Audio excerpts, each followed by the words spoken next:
Hello everybody, Frameshift drive charging. welcome back to Elite Dangerous. Here I am, in my beautiful crate Phantom, on the other side of the galaxy, on my way home. Back to the bubble. Time to get back to civilized space. Do something that doesn't involve jumping through space, scanning planets. But that's a little ways off. We've still got a ways to go. Once I get to this new system, I will take a look and see what we've got going on here. But I'll give you guys a quick update on where we are. Fuel scooping. Wasn't able to stream yesterday, but I did make a little bit of progress yesterday off camera. I was being constantly interrupted throughout the day, so it just wouldn't have made for a good stream. But I did try to make a little bit of progress. Nowhere near what we did on the day before.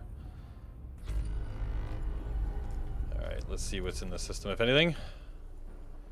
Icy bodies, rocky world, some Jovians. There's 20 things here, but nothing too fancy. So if we pull up our Galaxy camera. Oh, sorry, that's the system camera. I meant the Galaxy camera. We are currently right here. Beagle Point is right over there, approximately 15,000 light years away. I think at the end of the last stream we made it about what, 11,000 or so. So I guess I made a little bit of progress yesterday. I've currently got a waypoint set over here into the next sector, which is on 13,000 kilometers away. So basically the distance that we've traveled so far. And the route we're taking home is along this spiral arm of the galaxy all the way around, and then we'll hop over and head back to the human inhabited bubble of space. So I hope, actually I didn't even check if everything's working as far as audio, because last time it wasn't.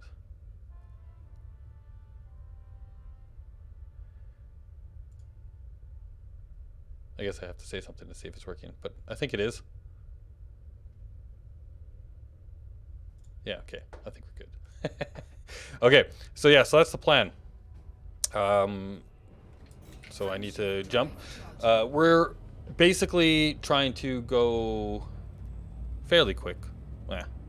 Fairly quick, right? Not doing a ton of exploring all the way home because I have a arbitrary goal of trying to get back to the bubble by New Year's. I don't know if that's actually possible unless I was to stream for 24 hours a day until New Year's. So it's probably not a achievable goal, but we're going to do our best to get as close as we can.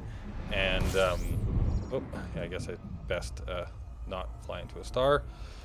It's better than the first stream, or last stream a couple of days ago, where I think on the very first jump I flew right into the first star because I had my controls on not the Discovery scanner, but on the planetary scanner, and I accidentally went into that mode and flew right into the star, trying to stop panicking, which was difficult. Frameshift drive charging. So here we are.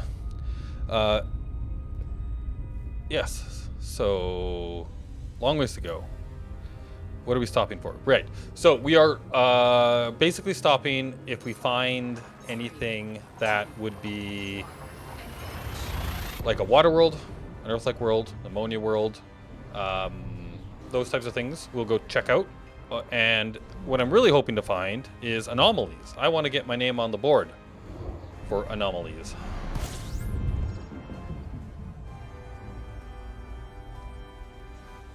System scan complete.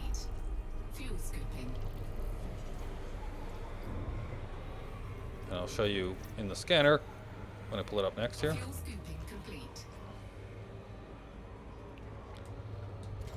So you can see in the bottom right, it shows you kind of like what area of the scanner will find things, right? So right here we got rocky bodies, high metal content. So we're only really interested in Earth-likes, ammonia worlds, water worlds, things of that nature right around in this area. And then anything kind of over in this area with signal sources is kind of what we're looking for. So nothing in this system.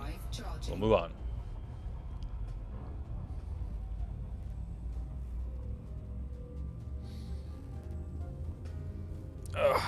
long trip.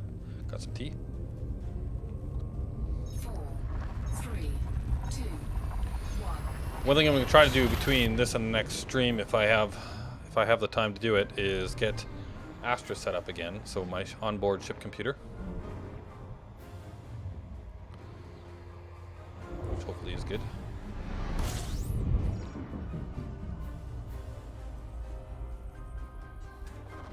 Fuel scooping.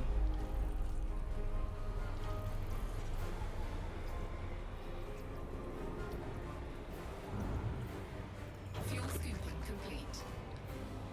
Could have been full throttle there. So let's just get away from the star a little bit.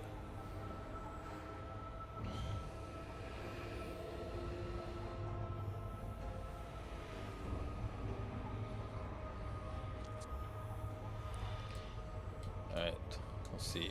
Anything on the radar here? Doesn't look like it. Frameshift drive charging.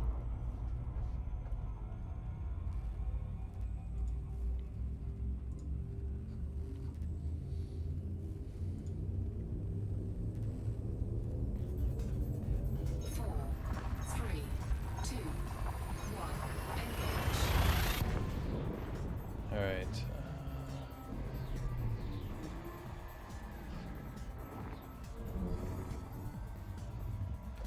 There we go. Alright.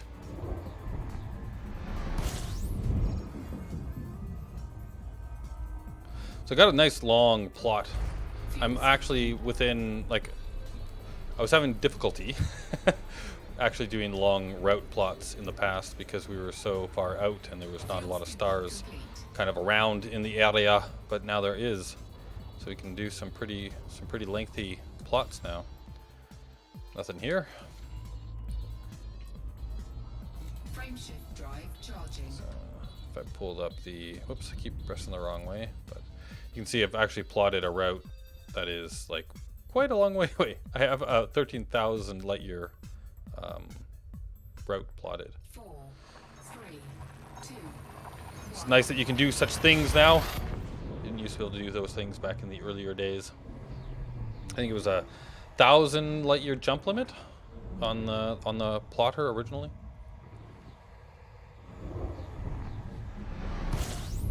So it made for a lot more intricate plans. fuel scooping. So for this type of flying, it's really nice having that kind of a plotting ability, right? You just kind of like pick a point way out there. If you're in the bubble, you can literally just click on Sagittarius A-star and say, plot me a route. I'm pretty sure you can do that. There is a limit. I can't remember what the limit is. Yeah, nothing going on here. Frameshift drive charging.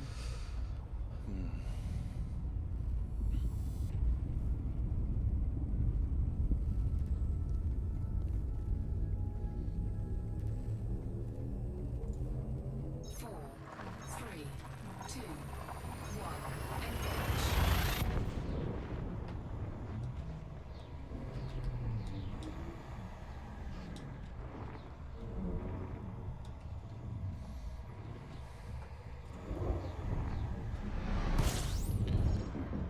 Ooh.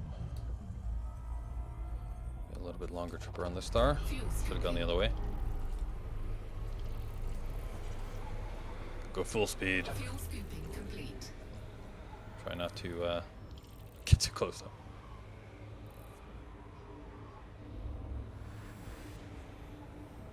There we go.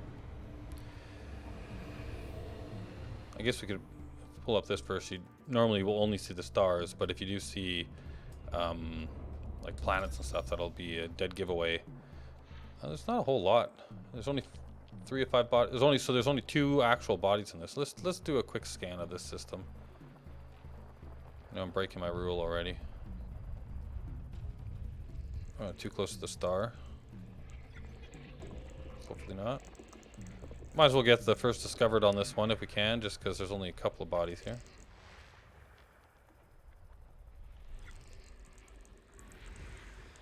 Ooh, what was that? Oh, one of my favorites. The magma planet. Where's the other one? Is it behind the star?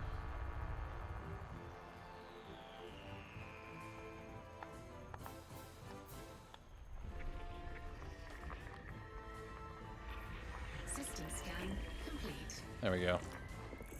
Now I imagine that there's not. Oh, I need to get out of that menu first before I can go into the.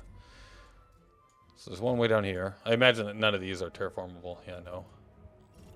No. Okay. That's the other thing that's kind of worth probing as well, is if you find a terraformable planet, those things are worth quite a bit. Now, if you find a terraformable planet that is kind of like... So I think the high metal content ones are good ones for terraforming. But if you can get like a water world, an earth-like, or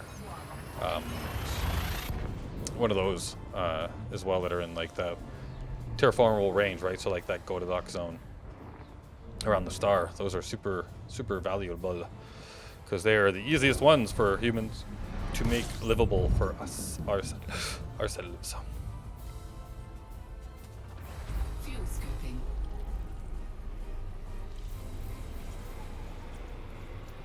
Fuel scooping complete.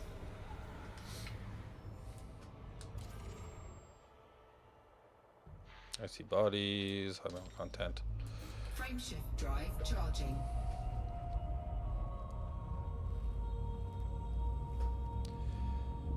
Keep jumping.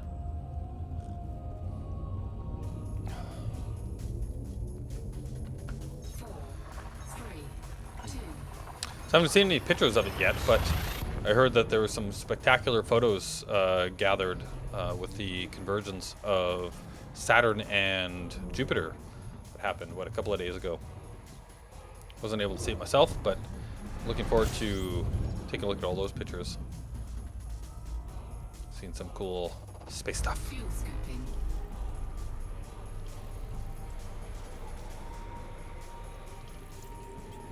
Fuel scooping complete.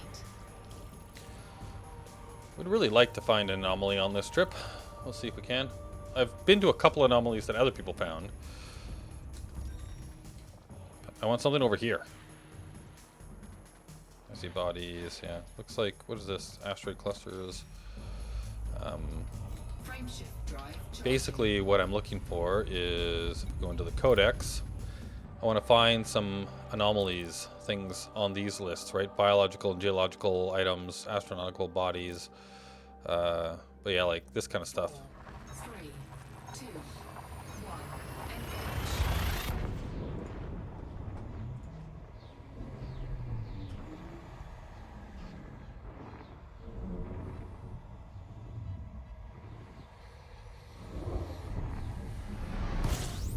Ooh, nice A-class.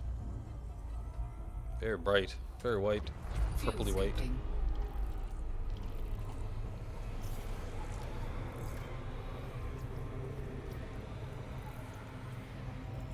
Fuel scooping complete.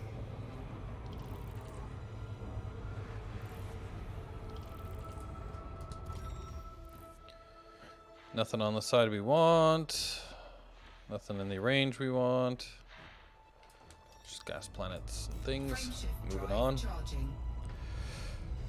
Not finding anything is good for just forward progress, obviously, but...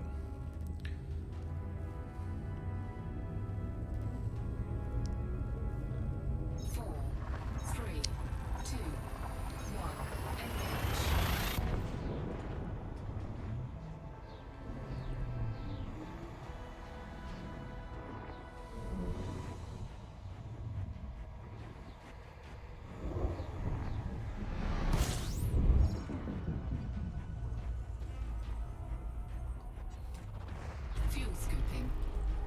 12 bodies in the system. Fuel scooping complete.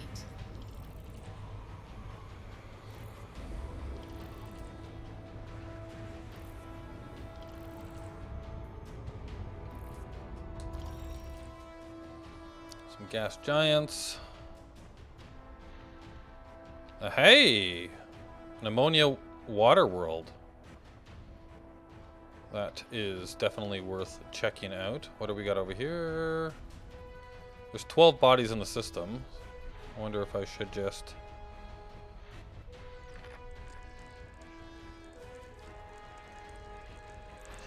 do a little bit of... oh, high metal content world.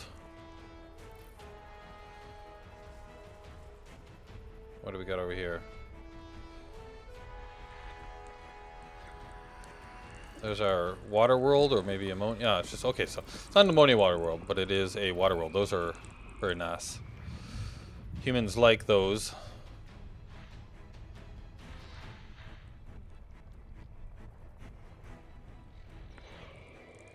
Some Jovians over here.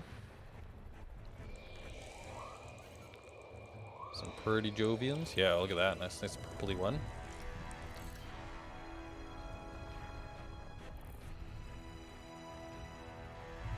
Oh, are we gonna...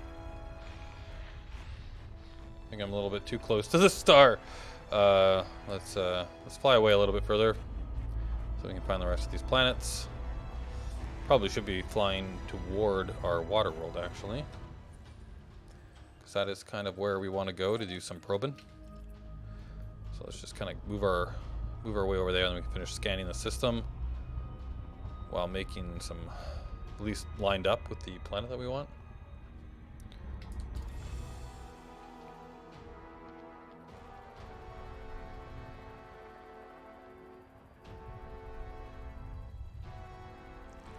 Oh.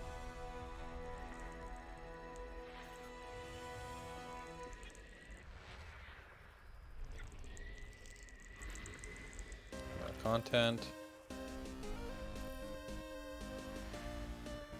Rocky. Okay, we got some more right here.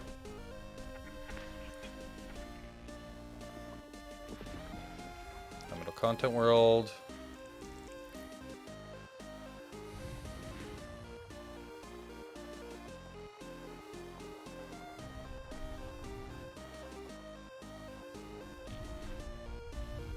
Now we're gonna have a more difficult time. We got another orbit line over here, so I'll follow that one around.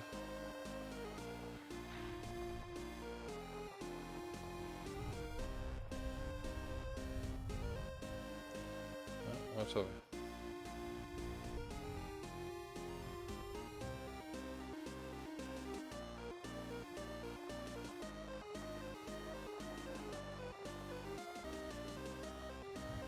This part is interesting. Where you get like almost no idea where. At least I don't know. I don't know if there's any visual indication until you get close enough that there's actually something. That's a nice planet. If there was like something that can kind of lead you. All right, let's head over to the water world. Maybe there is, and I just don't know about it.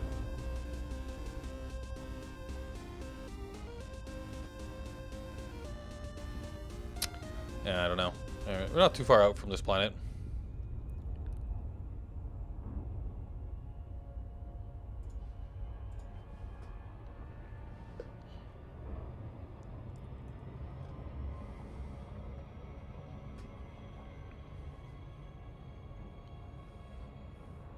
I think if I go.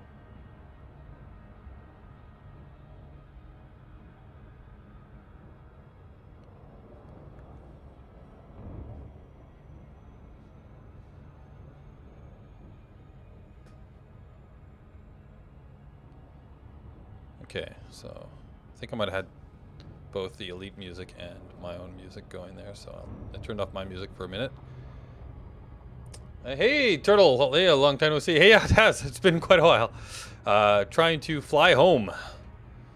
So I'm still out on the other side of the galaxy and trying to make my way back to the bubble.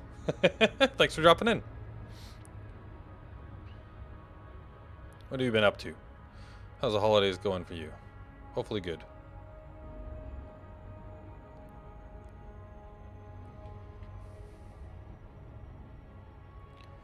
Got a nice water world that we've just found. Fly in close to this and do some probing action.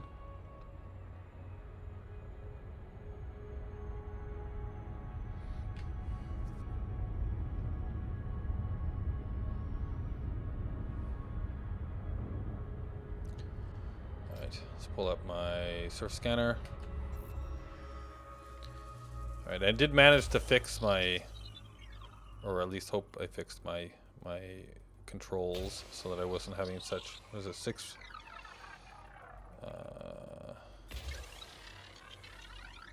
Still a little awkward, but at least it's not dragging anymore.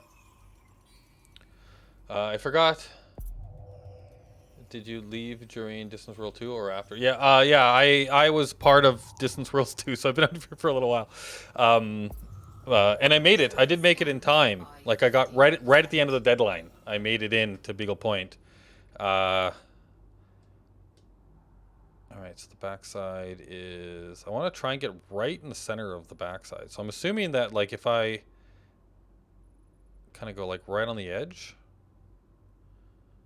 Let's see. So if I fire it there, we want it to kind of, like, go bang center. So we'll see. Kind of keep an eye on this. See where it lands. But, yeah, I went out way back at Distant Worlds 2. Yeah, it's kind of when I got here. And I've been kind of been sitting on the planet for a while. And now I'm trying to get home before... Oh, yeah, that's... That did go right in the middle, but looks like I didn't... So 5 impacted. So we want to kind of maybe go kind of like halfers on this side. And see where that lands. I'm hoping kind of like in this area, and then that'll give us the six impacted probes underneath or equal to, so we should get the bonus. Yeah, so I should get all of the special things. There we go. Come on. 90. Yeah, we did it. Okay. Finally figured out how to look at the rear of the planet. Okay, so yeah, so we've done the probing of the water world. Let's continue back on our route.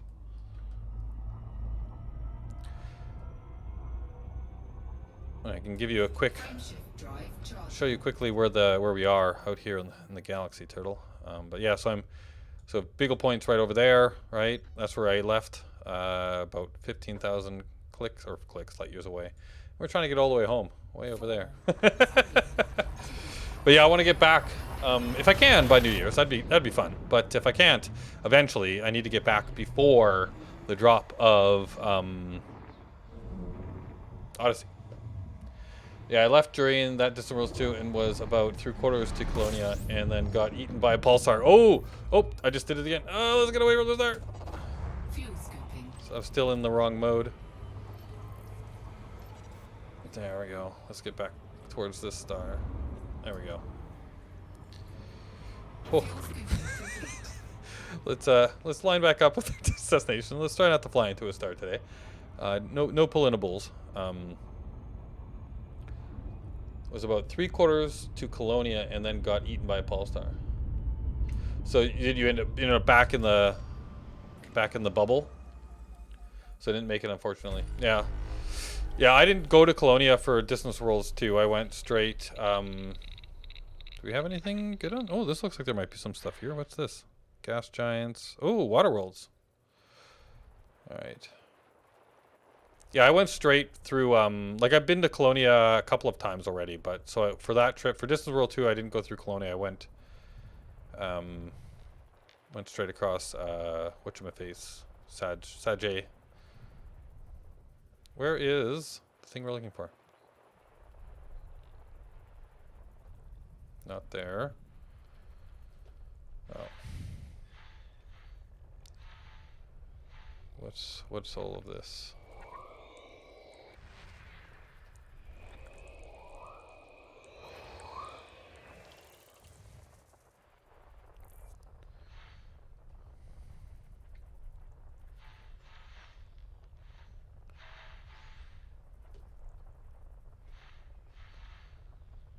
What is this? There we go.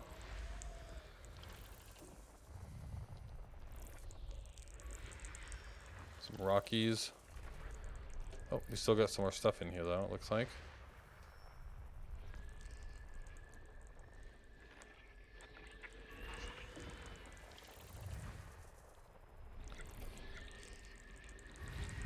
Ooh, that's a nice one. High Metal Content World too. It'd be fun. That'd be really cool to live on a ringed planet like that.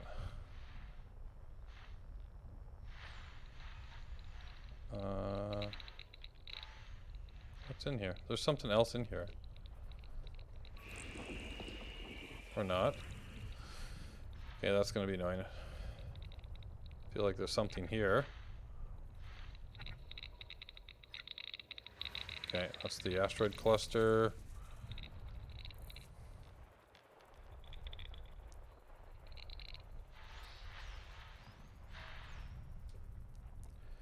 Okay, there should be some stuff in here.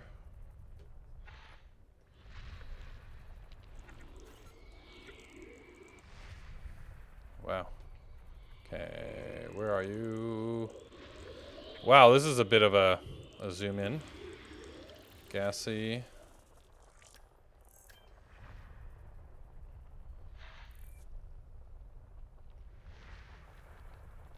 Still trying to find that water world.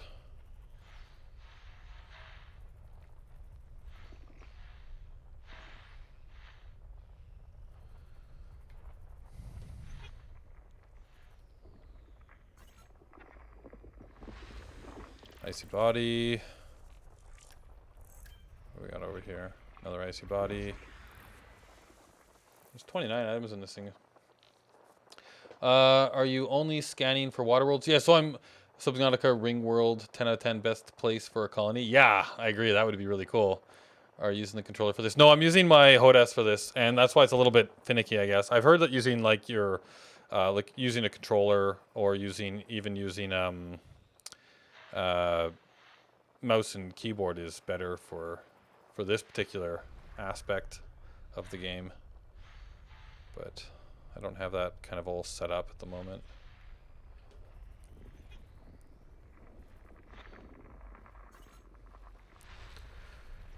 I think, who knows, maybe I'll get better at this the more I do it.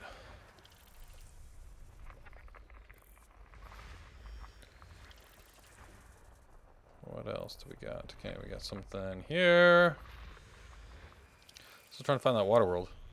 And I figured while I'm searching for the water world in here, I might as well scan for the rest of the stuff because I couldn't find the water world. But there's 29 items in this thing.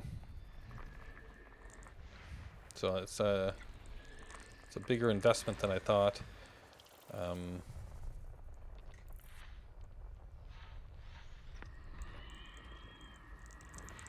There it is.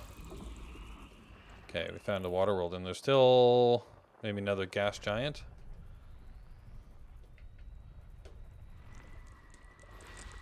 Oh, there's two water worlds. High metal content. Might as well go for the bonus now. We're not that far away from it. Or the whole system, I should say.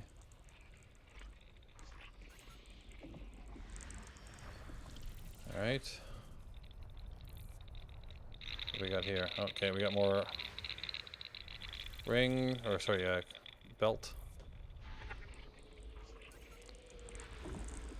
High metal content world. I mean, some of these high metal contents actually might be terraformable as well. So if we do find one of those, that is a good find as well. Oh, so still somewhere up here. This is a big system. High metal content world. Alright, so we're still looking for a couple of items.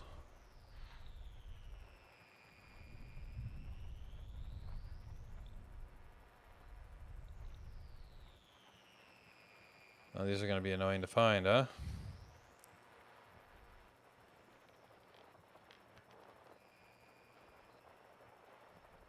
I bet you they'll be around wherever this Jovian is. Let's see if we can find it.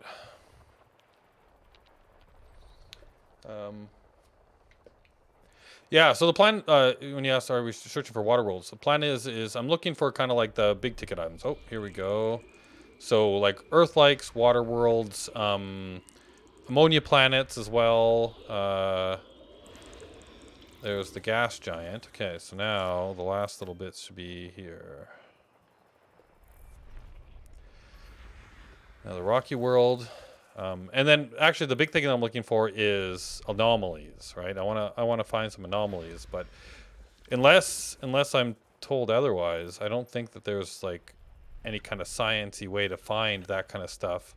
You just have to random on it, luckily, right? Like flying through a system, Check your scanner. 27. There's still more? Oh my goodness.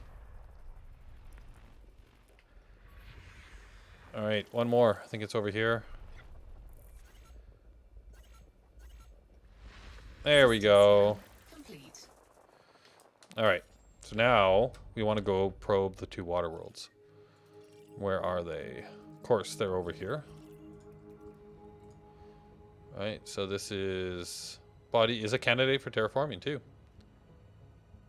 Water world. So let's go for that one first, and then this one is not terraformable, but this is a terraformable planet. Actually, so these three, I should scan all three of those because they're terraformable. But we're gonna have a little bit of a trip out to there.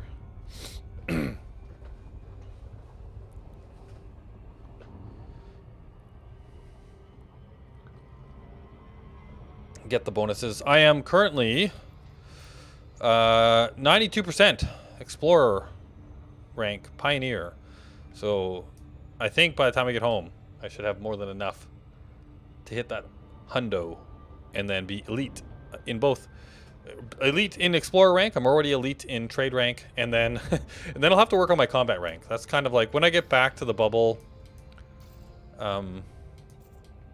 When I get back to the bubble, I think I'm gonna try and focus on some combat stuff, and also do some like multiplayer missions. Kind of like reach out to you guys, the community and stuff, build out some wings, try and do some collaborative stuff, right? Do some wing missions.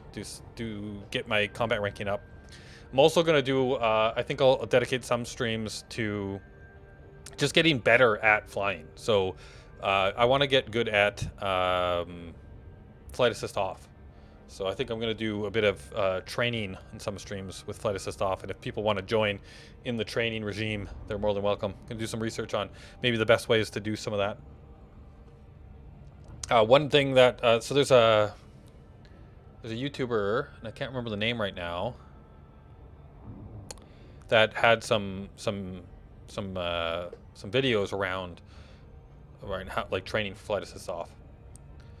So I'm gonna kind of go back, find those, and then kind of like make some notes about how I want to try and get better at it, and then maybe dedicate some streams to doing that. And then taking my newfound skills out to smoke some pirates and things. Supposedly combat is more rewarding, but I think FDev is kind of wobbly on that regard. Yeah, so I know that there's been a huge rebalancing kind of like focus, right, recently. And I think the trade profits were brought down quite a bit, I believe. But then, yeah, like the profit rewards and probably the exploration rewards. I'm not sure if they've done a pass on exploration yet, but the combat stuff definitely got a boost, like a massive boon. So that'll be good if my next major goal is to get better at combat, because obviously the more money you make, then the at appropriate tasks, right, that goes towards your combat, or goes towards the elite rank in that. So my combat rank.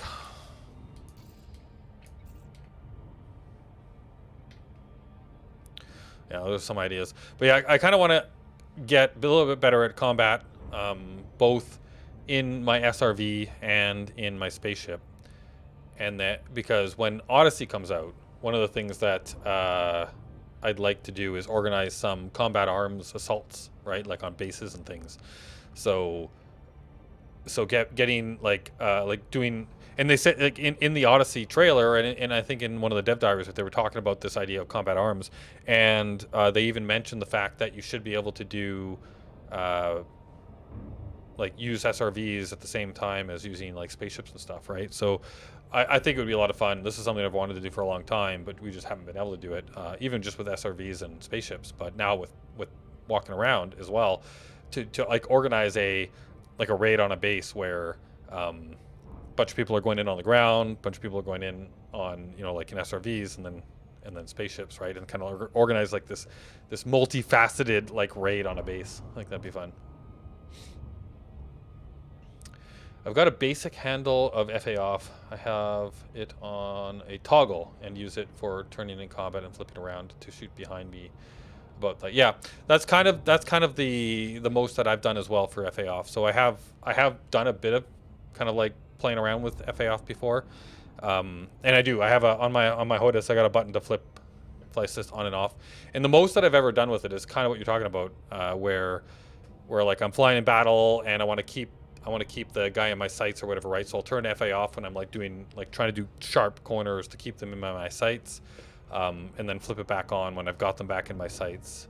Although it sounds like you're talking about like something maybe a little bit more complex, where you're still like flying, like you go full speed forward maybe, and then turn FA off, flip around, so you're still flying backwards, and then shoot at them as they're coming at you, right? That's the kind of stuff I want to learn how to do. It'd be super cool. Take down a AA system and then call in the ships for air fire support. Yeah, yeah. It sounds like that would be a lot of fun, right? That's something I've wanted to try and do for a long time. But now with Odyssey coming, it looks like that might be possible. So, and there might even be like they might even be making missions like purposely for this type of thing, right? So like multi-crew / crew missions. Because one of the downsides of it being just a crew mission, right, is I think you're limited to 4, right? Because you only have 4 people in a crew, or in a wing. So I'd like it to be something where you could organize larger groups than that, but I don't know if that'll be possible. Yeah, flip and fly backwards because I've been trying to get good with plasma accelerators. Ah, yeah. That makes a lot of sense. I was playing around before I left on this trip. I was playing around with plasma accelerators quite a bit. I was quite liking them, if I remember correctly. I would outfit like one large plasma accelerator as like the largest mount that the particular ship I was using had. I would mount that as a plasma accelerator, and then I would put cannons. I think like multi cannons for all of the other spots. And you'd come in for, like, you pick your target, right? And you'd come in and then you'd line up nice and perfect on them, because up until you take your first shot, they have no idea it's coming. And then I would just boom hit them with the plasma accelerator, and then just unleash all of the multi cannons. And I found it very difficult to get like a second plasma accelerator shot off once they start evading. But yeah, like I was using it as like that first strike weapon. And it was doing pretty good. Like, it would, depending on the ship and depending on how big the gun was and what you were attacking, right? Like a lot of the times it was one shot and the shields would go down, and then you just like tail them. So yeah, that was fun. And then obviously engineering it as much as you can.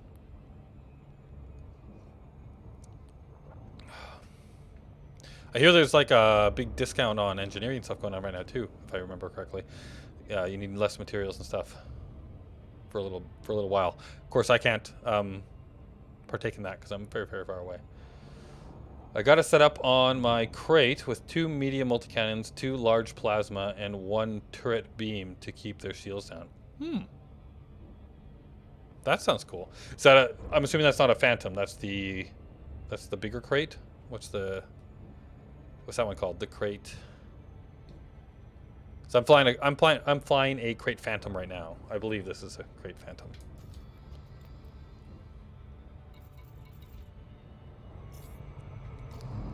Oh, overflying. Mark II. Thanks.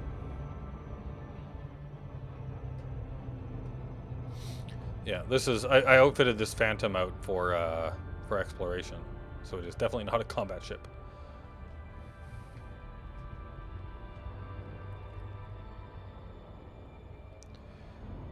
It's light, very light. Almost non-existent shields. The shields are good enough that if I hit the ground a little bit too hard coming down on a planet, that they'll take the brunt.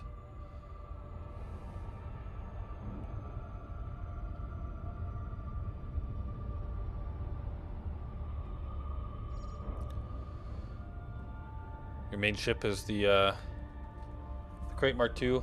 Gotten so used to it and have done almost everything in it. Yeah, it's a nice ship. I remember when it first came out, I was like this is a nice ship. Well, that's not what I wanted to do.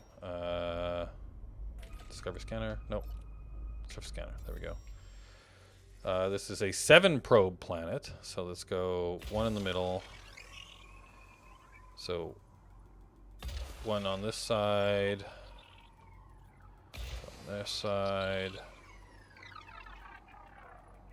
one on this side. Oops. One here, and then I want kind of like one in on the back on this one. 50%. And then we can see where we want to place the last shot. I think we're doing pretty good. Yeah, we got most of it on the front there.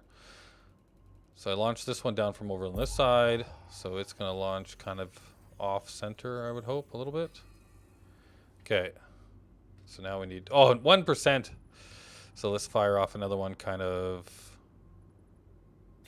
on this side, and then that should do it for us.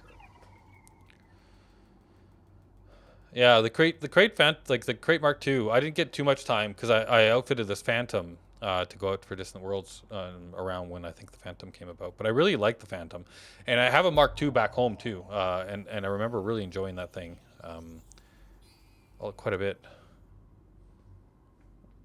What just happened there?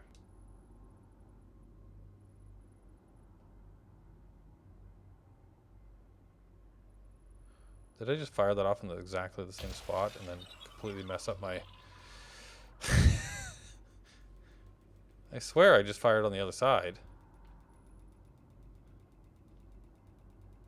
I don't get the bonus because I messed that up.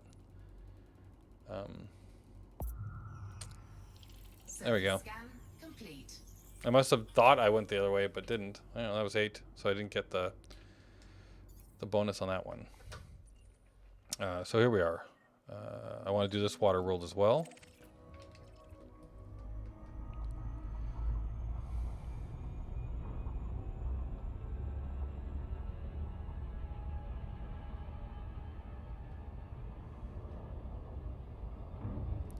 Well, that's 1,000 away, so how close is this one? Is it all fairly distant? Okay, so it's kind of off in the same direction. It's only 600 away. Let's go for that one first. Because this was a terraformable, so we'll go do that. Given it goes hand in hand with the Python for the best ship in the game. Yeah, a lot of people like the Python. I haven't messed, like I think I have a Python and I haven't messed with it quite enough yet. But it's, yeah, like the Python was always hailed it right as like one of the best ships in the game because it's like, I think it's as large as a ship can be and still be a medium ship that fits on a medium pad. So it can go everywhere. And it's so big that, like big for a medium. It's got pretty good like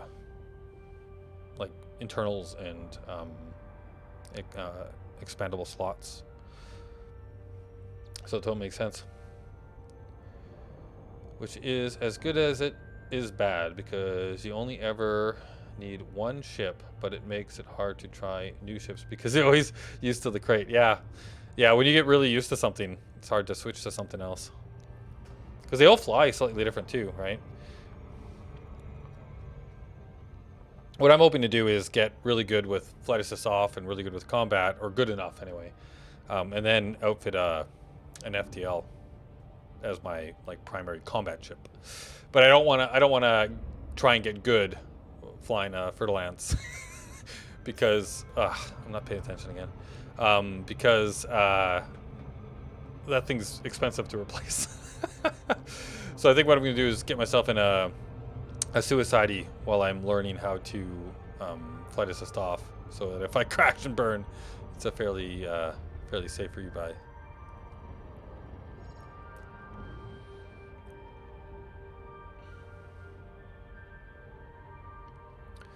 yeah, I was impressed with the crate right from the day one that it came out. How do you engineer your ships? Like, how's your crate Mark II outfitted? Do you generally do combat with it? Like you're saying, you kind of do everything with it, right? What's your primary money-making method?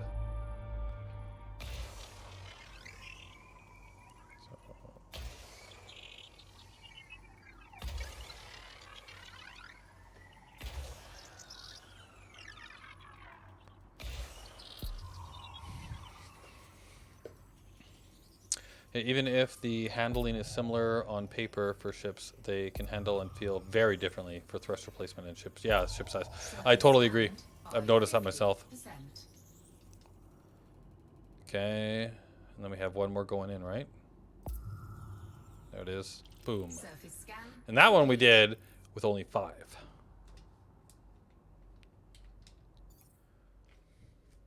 I think 1, 2, 3, 4, 5. Yeah, should have been only 5. Okay, so that's that one. Because this guy was a terraformable candidate. And then this one was also a terraformable candidate. So let's take a peek at you. How far away are you now? I think we probably... Yeah, that one's like super far away. So we want to go do this other water world first.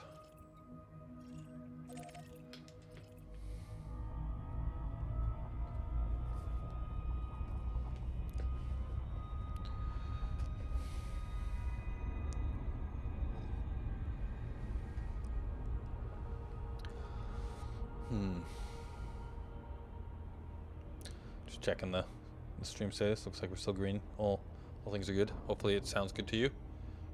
Looks good to you, not choppy. Okay, let's try not to loop of shame this one, but we'll see.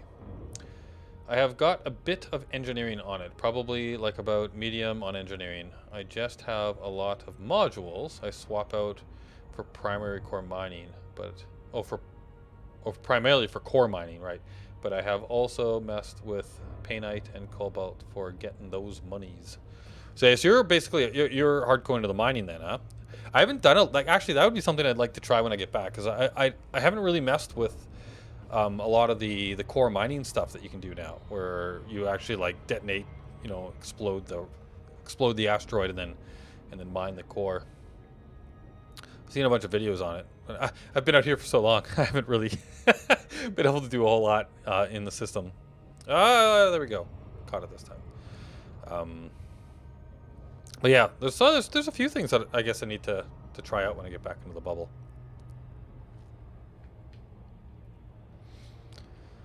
Try out some of the core mining. Do some flight assist off training. Do some combat.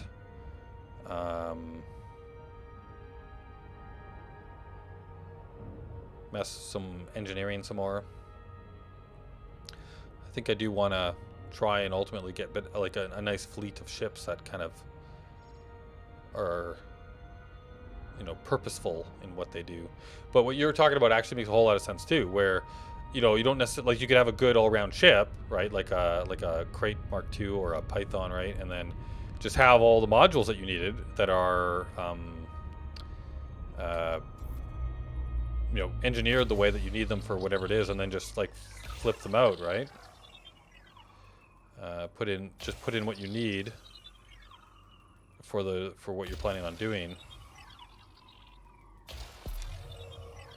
All right, so I am going down on the bottom left for my first background shot. So we'll see.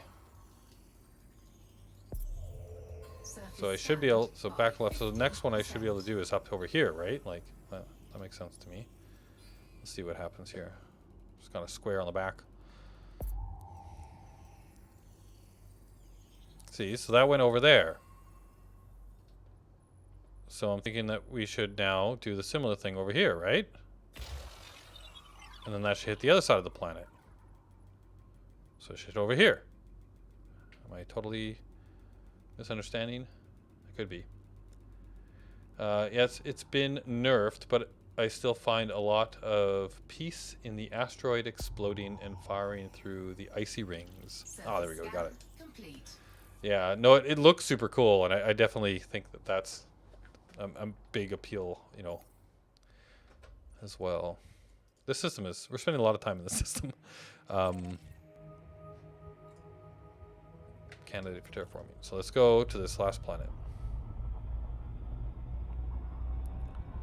And then we'll head back on route. But it's good to actually find some stuff.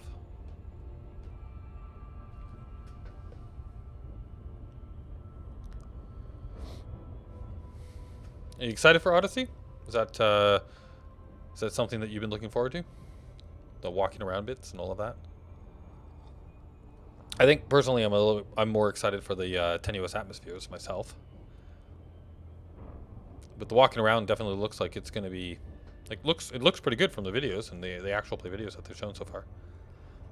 Curious what else they're gonna, like, if there's anything else coming with that, because I know that they're notorious, right, for like the slow trickle of stuff. So I guess we get closer and closer to the release in what, like, first, second quarter next year, first half of the year, I guess. Sometime in the first half of the year, I believe, is when they're targeting. What else might be revealed?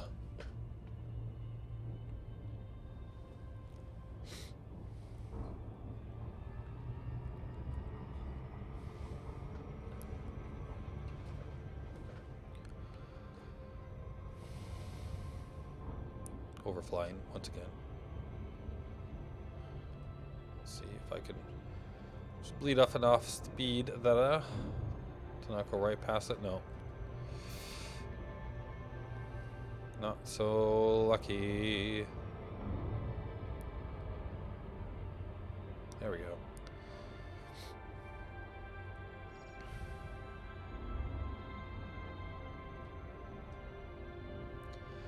Just too grindy at some points, yeah. Oh yeah, I've got alpha. Oh, I see. Yeah, sorry, I missed first comment. Let me just get close enough to this. But I definitely agree with you on the grindy parts. There's sometimes it's just too much.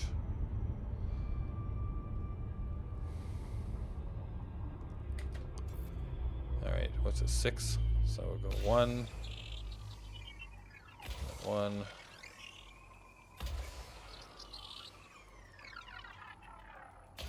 Nope, didn't mean to go that far, but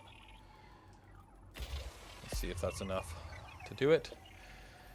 Oh yeah, I got alpha, and I'm just hoping it will spring life into the game for me because I've been having trouble staying interested. Yeah, I mean, as you know, I took a considerable break from the game, so there's a bunch of stuff that I haven't done yet. It's been a hot moment. So I'm hoping for the same thing. There's definitely some grindy points, like engineers being one. That's not what I wanted to do. Okay, let's go. Really? Of course, the next jump is like literally right behind this planet, like straight through it. That's awesome. Yeah, did a good scan here. Cannot comply. Planet's still in the way. Like No Man's Sky has become much more appealing for me at this point. You know, I actually have that game. Oh, wait, on your last point too, I actually did. I got the alpha release as well. So hopefully I can stream that as well in Elite Dangerous. But I actually own No Man's Sky, and I haven't played it since like it first came out, right? In that first year that it came out. And I know that it's been patched and then like expanded and feature rich and all this kind of stuff. Like I've heard nothing but amazing things. Like after that first year, like it kind of like it became the game that everybody wanted. Yeah, I missed out a ton. Yeah, so that might be worth doing some streaming on. Is pull out No Man's Sky again and go through the story mode or whatever on that, right? Because that had that was one of the appeals for the game for me was the story mode on it.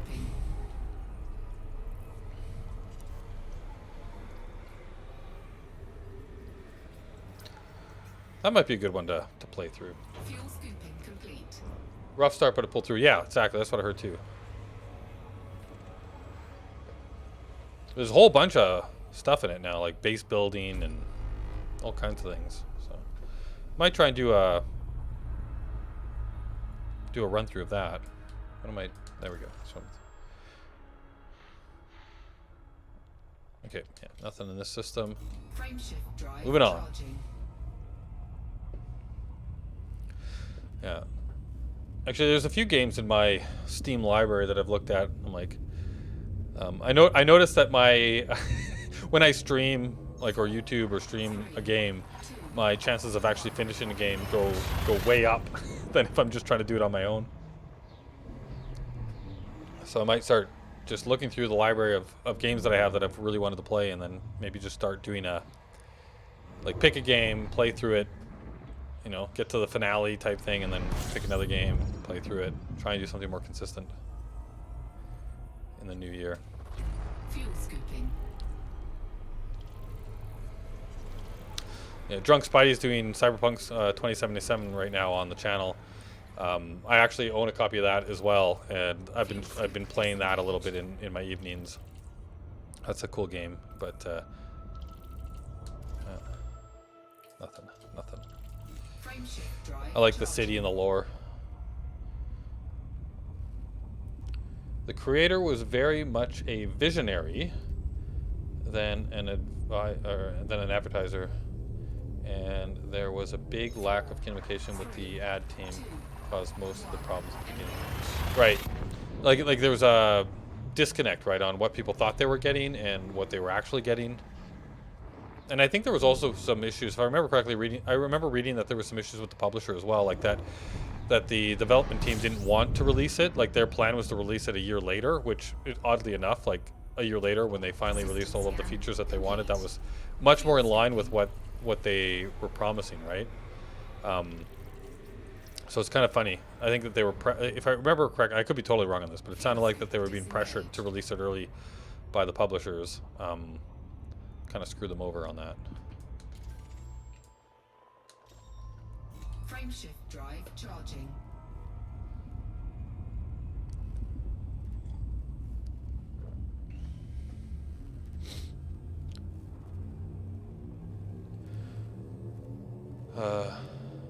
Yeah, the money 2, boys rushed the games and they flop.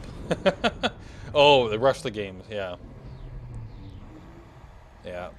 Well, I think we're seeing that more and more. I think in the, like, I know that there's the big debacle right now too with Cyberpunk, right? Like on the consoles, and like personally, I haven't seen like any serious problems, but I'm on the PC, and I'm also not, like, I wasn't playing it like day one, right? So by the time I got around to starting playing it, I think a bunch of the patches were already out and stuff like that. But like I think I've been seeing that more and more in the gaming community, where like big titles like that too, like they're being pressured to get them out way earlier than they should be, and then they come out with like problems, and everybody's mad. Like everybody's like, you know, like release it, and then so they release it and it's not ready, and then everybody's mad that it's a buggy mess or doesn't have everything that they wanted in it. It's like, it seems like there's a bit of a disconnect going on all sides, and that and No Man's Sky kind of like definitely felt that problem. 3, 2, 1,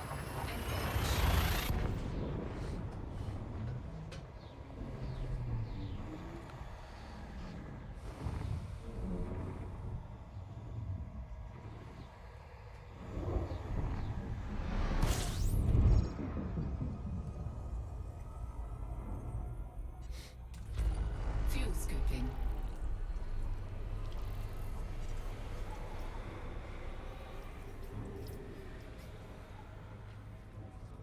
Fuel scoop disengaged. Disengaged. Frame shift drive charging. Yeah. Still obsessed with space games though. Basically, if it's a space game, it's probably in my interest zone. Would I possibly be able to join in the Discord call?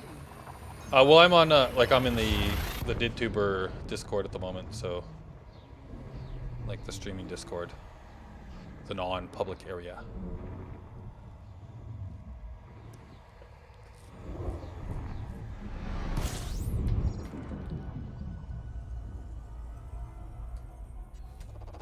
Fuel scooping.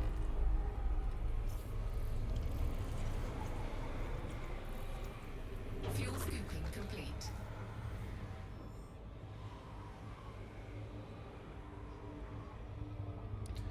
Let's see. Find it. Ooh, what's this? Oh, just a gas giant. Pretty sure that's just a gas giant. Yeah, that would be just a gas giant. I hate it when they're right on the edge like that. Frame shift drive charging. where you're like, it could be, might not be. At least it's not so bad anymore, I guess, with the telescope, right? With the scanner, where you can just zoom in on them and find out what they are. But they, like, I remember back when you couldn't tell, right? Like when you had to literally fly right up to them.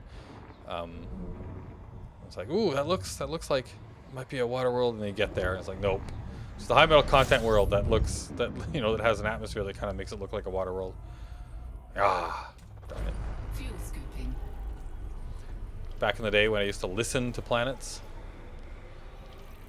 for their sound to see if they were the thing that I wanted. A lot easier now, I get with the EFSS scanner. Gotta say that.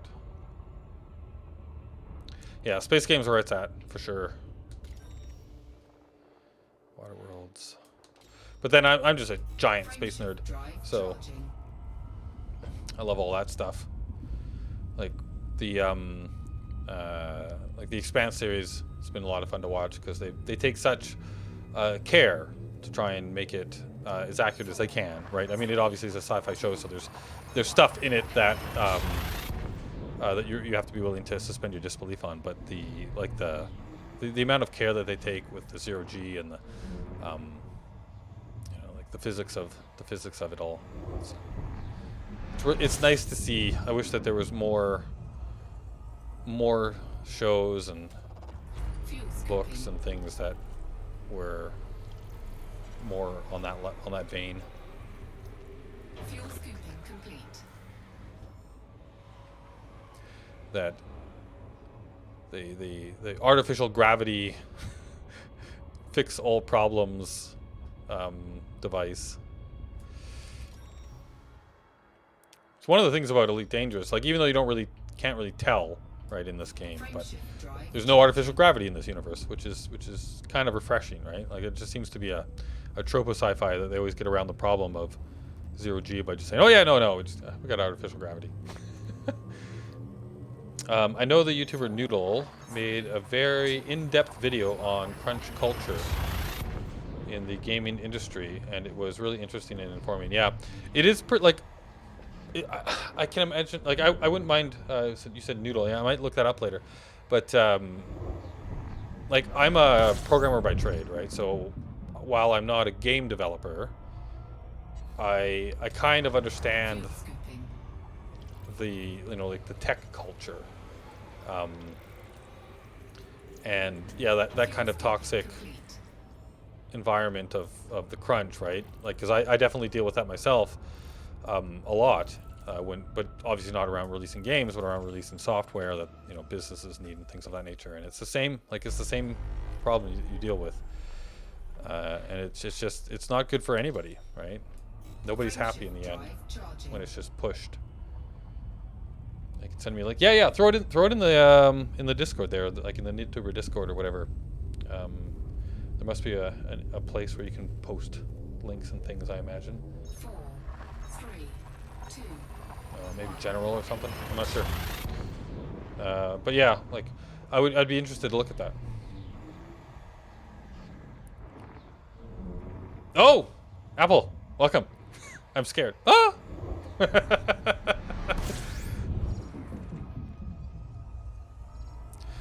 Fellow NidTuber has arrived. Welcome, Apple. Complete.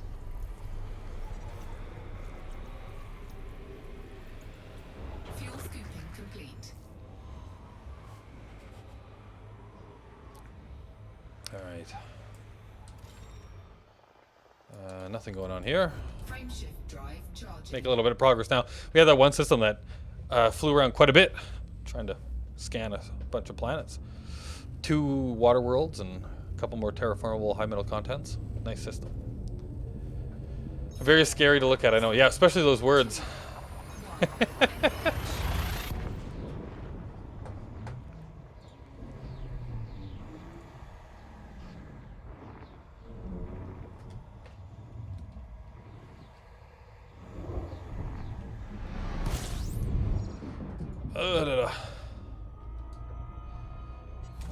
Alright. Fuel scooping. Let's not fly into the star.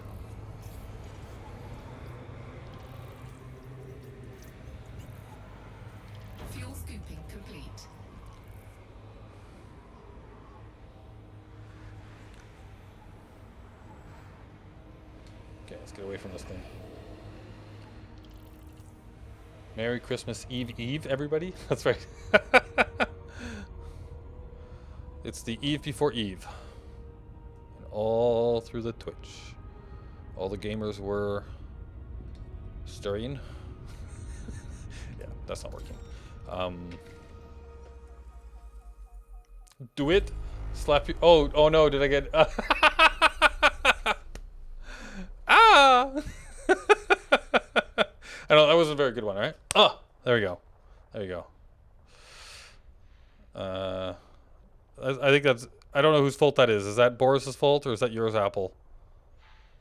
For that particular reward. Frameshift drive You gotta slap your face, you silly goose. Oh my goodness. I hope I did not disappoint. 4, 3, 2, 1. Boris made me do that the last stream too. That seems to be a favorite. No, I can take no credit for that one, sadly. Yeah, no, it wasn't you. That was Boris. It seems like something other. I would have guessed it was like either you or Mir. The silly goose part though makes me feel like it's Boris. Fuel scooping.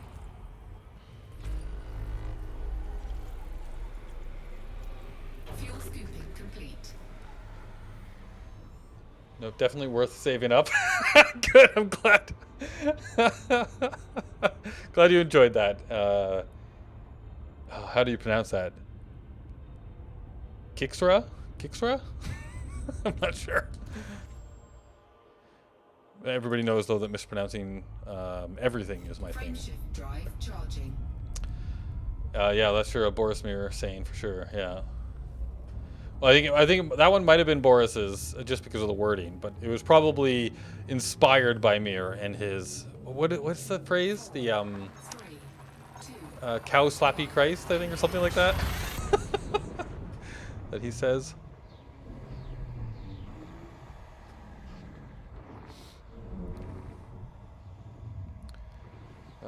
Boris 2, that's how it's pronounced.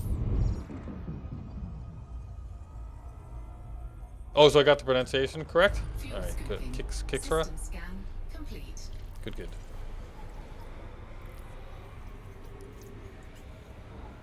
Fuel scooping complete.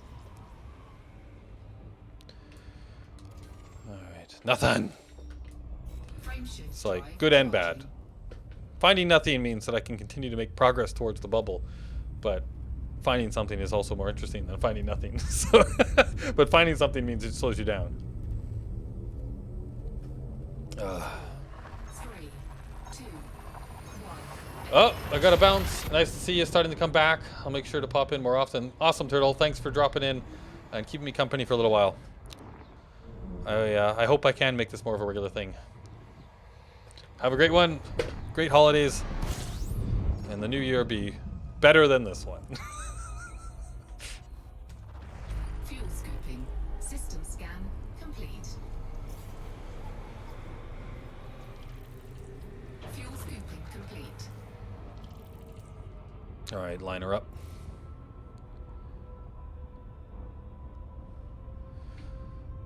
I think I scanned. Yes, nothing. Asteroids, just asteroids. Nothing but Frameshift asteroids. drive charging. Asteroids makes me think of the latest season of The Expanse, but I won't say anything. Spoilers, I know.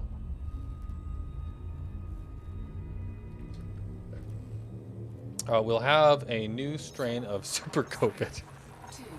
2. You're such such the optimist there, Apple. Although sadly, that's kind of my thought line as well. Mutation. All the vaccines are useless. Fuel scooping. We should all move underground. It's time to enact the 12 Monkeys initiative. Fuel scoop disengaged. I wonder if anybody gets that reference. Old movie. Bruce Willis movie. Hey, Alvata. A Wasserwelt.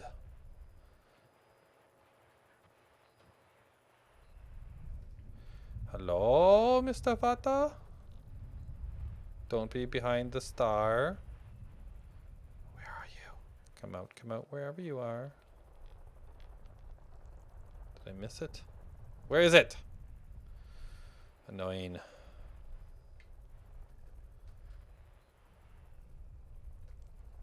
Come on. Come here to me. Alright, so now I've gone all the way around. There it is. Hello, Mr. Waterworld.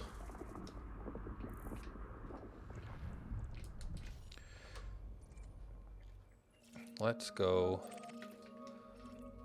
Let's go probe your watery depths.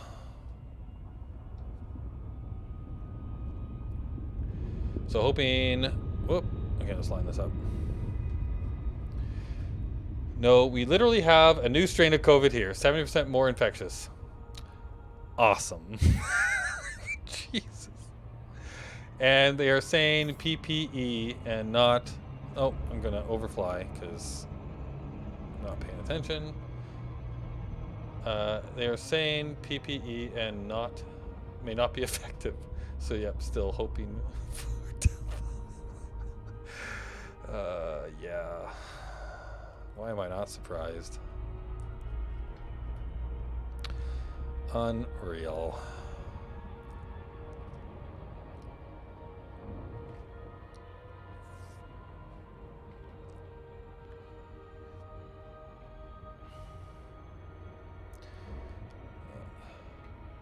Good thing I have a job that I can do from home.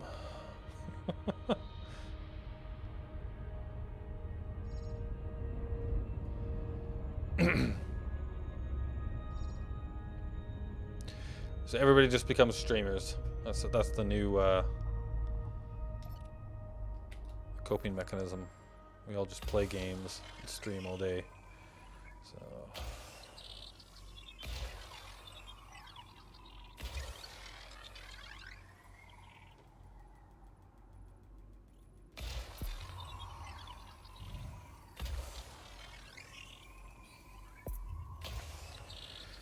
there we go. Now we wait for the scan. New year, new COVID. Is that the new phrase? Happy new COVID instead of happy new year? Or happy new vid? Happy new vid. Surface scan complete. All right, we did it. Okay, so now let's once again directly behind the planet. Jeez. And to top it all off, these a third mutation, and that's even more protein heavy from South Africa. That's meant to be even more transmittable. It's mega COVID time. Oh my goodness. I wish I was joking. Yeah. I wish I were joking too. Frameshift drive charging.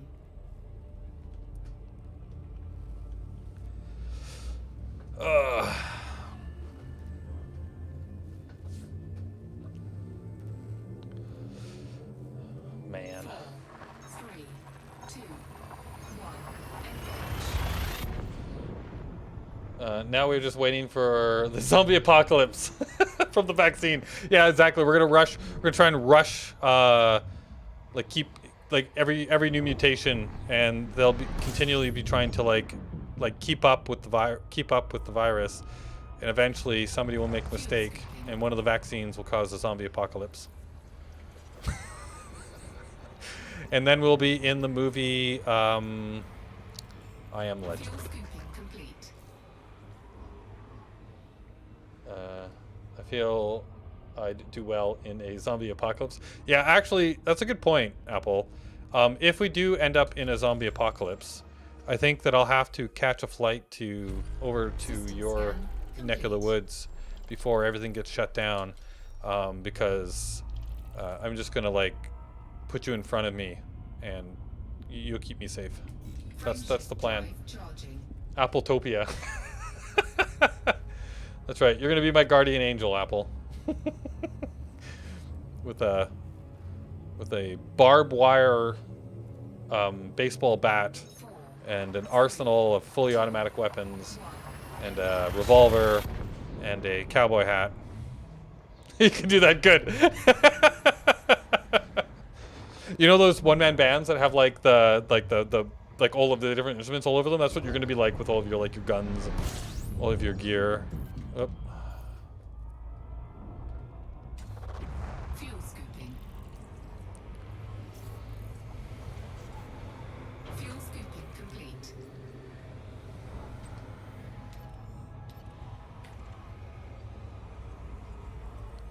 All gunned up. Can be the barrier, that's right. I'll keep the zombies between me and Apple. Or between Apple, yeah. Yeah, that's right. Know exactly what you're talking about.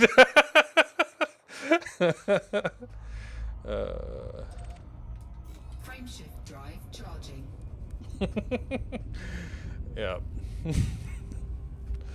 What was that? Oh man, no, this is an old movie, but is it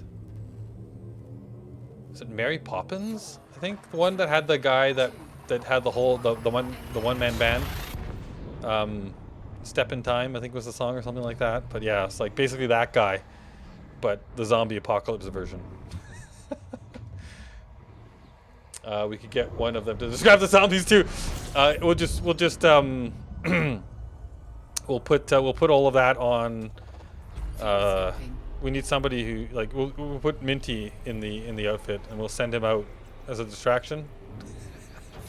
He's the musician of the group, right? So he'd know how to make it sound good.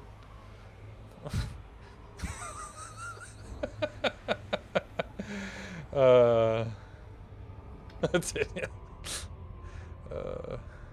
Minty, yes, Minty. He's the musician, so we'd load him up with all of the instruments. So at the same time. Oh, you said it at the same time. That's funny. Yeah, that's right.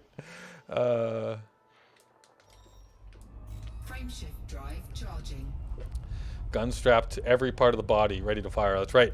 And they have to invent some hydraulic, steampunky type stuff, so that all of the guns that are strapped all over you could actually, you could have them all point and aim in 360 all around you. You just walk down the street with all the guns firing in all the directions.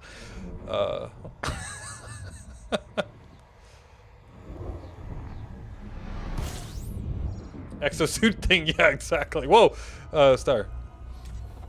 Fuel scooping. Man, this is sounding like Scan complete.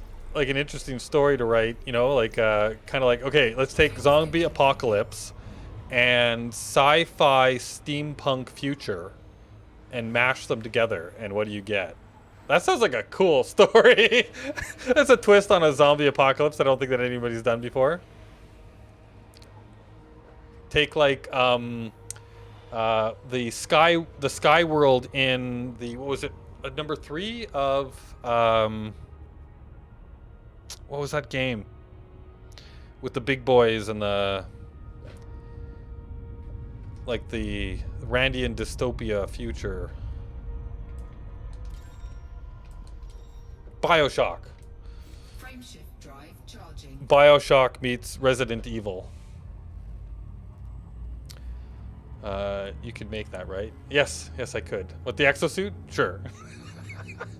But it was when it all blows over, we'll head to the Winchester for the pint. Yes, totally. Oh man, you're yes. One of my favorite movies. Let's link a whole bunch of their movies together. We will go to the Winchester for the pint because it'll be for the greater good.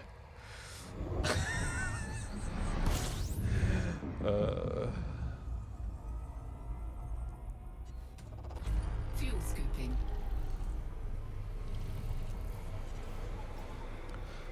Fuel scooping complete.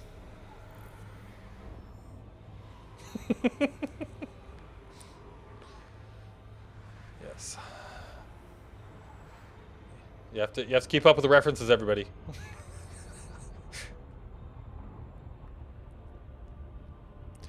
I don't know. And I think a BioShock Resident Evil mashup sounds like a good time.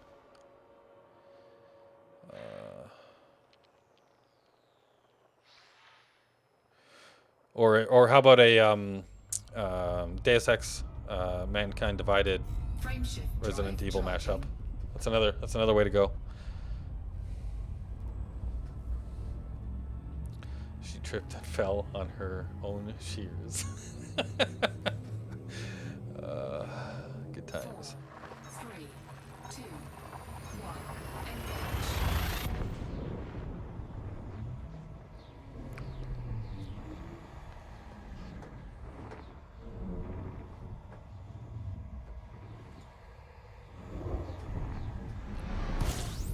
Ooh.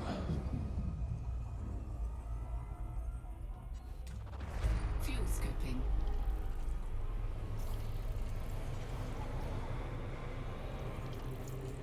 Fuel scooping complete. This is a big or I guess just the thing was on the other side.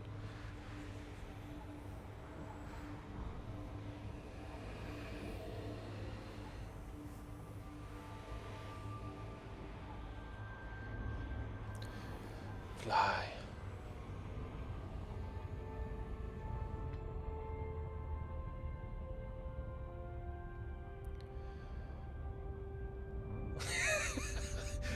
Yes.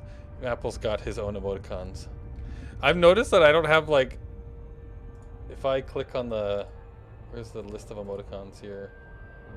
Yeah, they're locked for me. All of the, like, I think it's hilarious. So there's like 3 custom emojis in like I'm a NidTuber, right? So like I'm one of the people that stream on this channel, and there's 3 custom emojis that you can use in the NidTuber YouTube or Twitch, and I can't use them.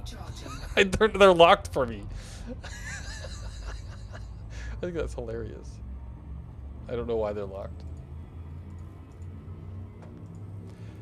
It's a sub tier 1 thing. Oh, okay. I don't know. It's funny. I'm streaming on Twitch, and I've been doing it for a while now, and I have no idea how anything on Twitch works.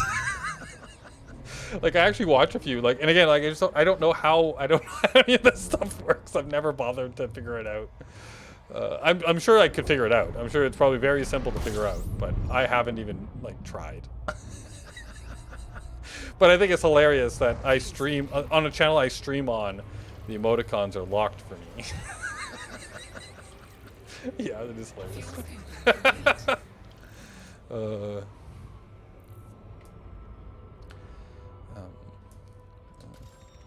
Oh, I gotta actually honk. Too funny. Ooh! No, no ooh. No ooh. I take the ooh back. No ooh. Hey, Gary, welcome back. I saw you on my last stream. Welcome, Christmas Nitty. Hey, Gary. Okay, Nubis, it's that time of year. What is your favorite Christmas movie? You're asking the wrong guy. I'm a humbug. What's my favorite Christmas movie, though? Okay, so does it have to actually be a Christmas movie, or is it just a movie that I really like that I watched during the Christmas time?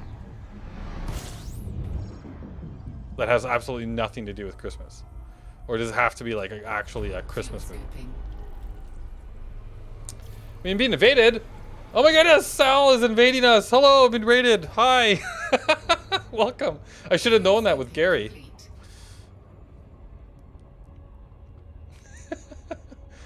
No, just something you watch this time of year. Well, I literally watched Alien 2 nights ago. Does that count? That's definitely up there for a favorite movie. It's very Christmassy. Very Christmassy. Frameshift drive charging. Oh, what's going on?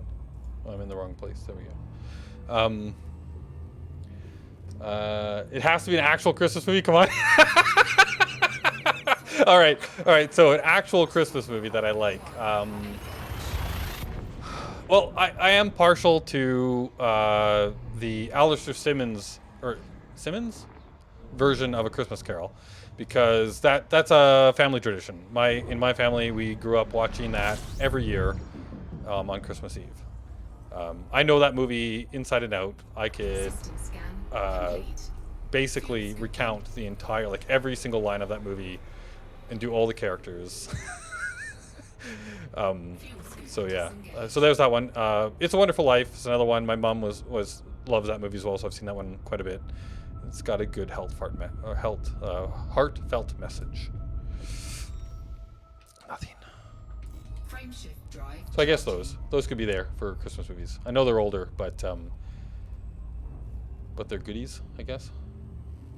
As long as it's not Polar Express, yeah. No, if you're The Hogfather is it's the best Christmas movie. I never even heard of The Hogfather. Is that a play on The Godfather? Hogfather is a Christmas movie by Terry Pratchett. Okay, I've gotta watch that.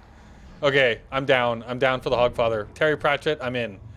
I love that one with the Griswolds. Oh, Chevy Chase, right? Chevy Chase for Christmas Vacation. Yeah, that's a pretty funny one. Fuel scooping.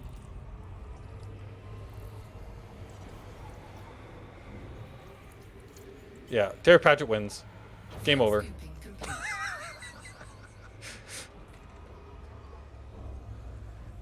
Yeah, my mom loves A Wonderful Life. Yeah.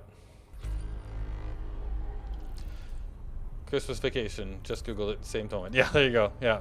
Chevy Chase's Christmas Vacation. The Griswolds. There was a bunch of Chevy Chase. There was when they go to like Wally Land or something, and then there was another one where they go to Europe, and then a bunch of them. All just as ridiculous as the rest, but the Christmas Vacation definitely is. It's kind of like probably the one that most people Drive charging. remember. What about Christmas songs? Love them or hate them? Me personally, I am not a Christmas song person. Nope. Nope. 3, 2,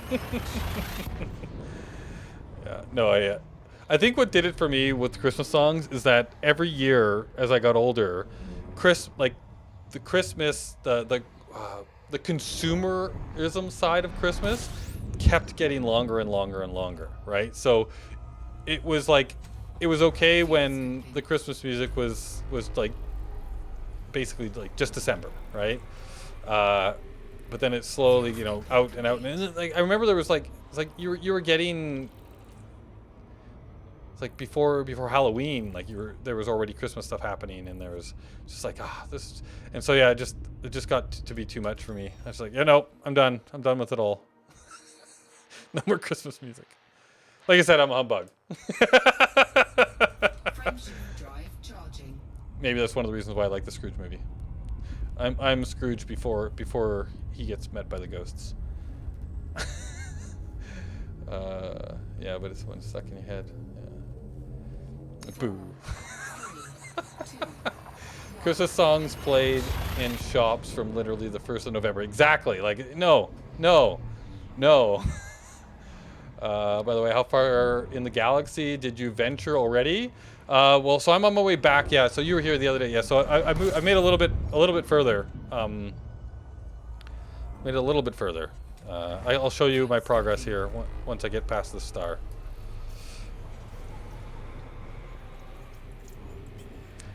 Got Christmas and Halloween in stores at the same time. Yeah, that's nuts. That's nuts. Has Christmas really been getting here earlier, or have you just been getting older? Yes. I like the Bill Murray Scrooge. Yeah, the Bill Murray Scrooged. That's a great one. I love was it Christmas Present? It's the fairy lady that shows up in the elevator and then knocks him out with a toaster or something. Oh my god. That scene it cracks me up every time. Muppets Christmas Carol. There's a good one. Charlie Brown Christmas. Oh, that one's just sad. There we go.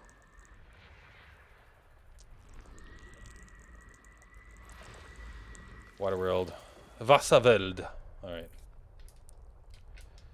What am I doing? Let's go find a Waterworld out by the There we go.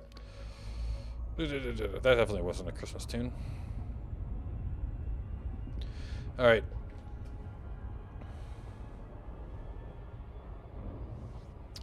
Oh, Charlie, welcome. Did I miss anybody else's arrival? If I did, I apologize. Oh, the ferry. Yes, the ferry. Just smack. It was a great scene. The Hogfather. Yes, I am definitely. I need to find the Hogfather. That sounds totally up my alley. It took me a long, like I love science fiction and fantasy, and it's strange that I didn't actually read my first Terry Pratchett book until like 2 years ago. And then I was like, yeah, then it was like sold. I just went through all the Discworld books one after the other. And there's so much more from him that I need to read, but so far all I've read is Discworld, and I thoroughly enjoyed it. Hogfather comes in 2 parts. Good to know. I am going to overfly. Still never read one. Pratchett books, yeah. The Discworld books. Was it the Color of Magic and the Light Fantastic? Highly recommend. They are outstanding. It's good that they put it in 2 parts. That way, you didn't need to cut too much out. Ah. Oh, you're talking about, yeah, because they did the movies too, right? Like on, they actually made those 2 books into movies as well on Amazon. I think it is. I don't know. Maybe it's in more places.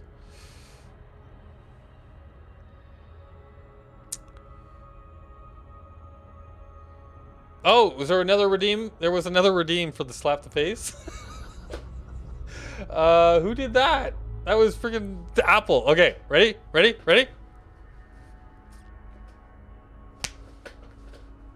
There you go. So dumb. All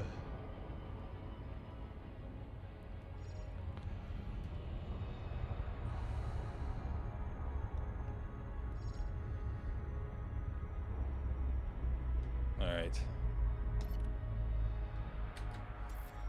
That was a nice one. You like that one? Oh, I think I'm still too far away. I should get a little closer to do this. That's a cool look. Like I like the eclipsing light on the planet there. That's pretty cool. All right, let's go in and let's do a 1. How many probes is this? 7. Okay.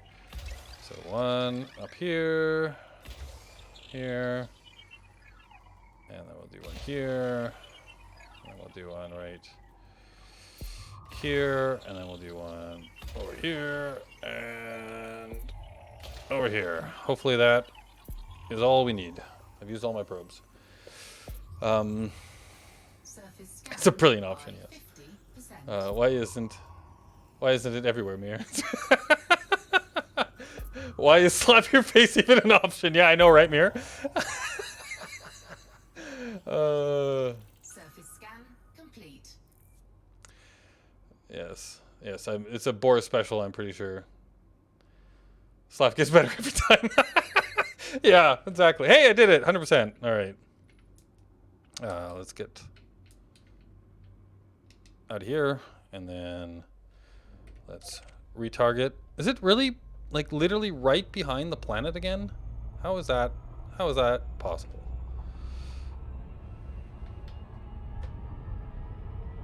Oh, no, it's not. Never mind. Frameshift drive charging. All right, away we go. Oh, I was supposed to show you my progress. Next jump, I'll show you my progress.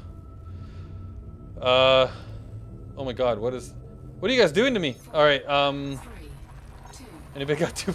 Let's see, did that slap his stinky face? Yeah, exactly. What is this one? Redeem, show and tell? What does that even mean? Sal, what does that mean? Whoop. What am I supposed to do? Show and tell. system scan. Okay, a second. I'll read what you're saying after I don't die in a fiery death.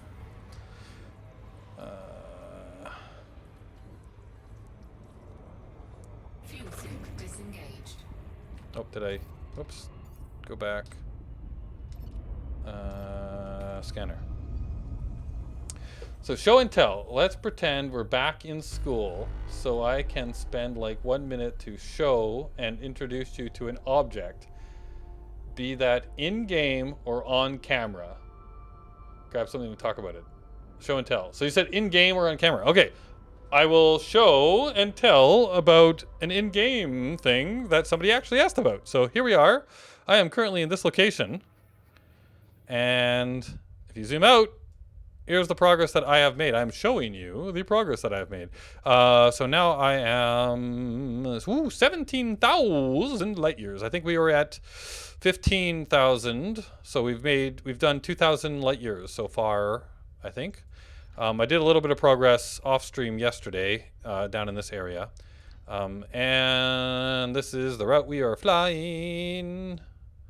And we want to get back here, which is about 58,000 light years away.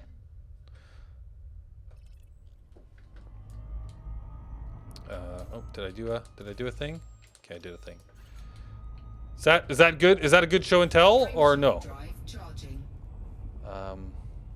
So only 90 more streams to go. Exactly. Yeah. There's no way I'm getting back in time. Charlie. No, that was not a good show and tell. What's redeem art appreciation? 3, My God, what is that? 1. I have to appreciate some art? More for you to do, Anubis.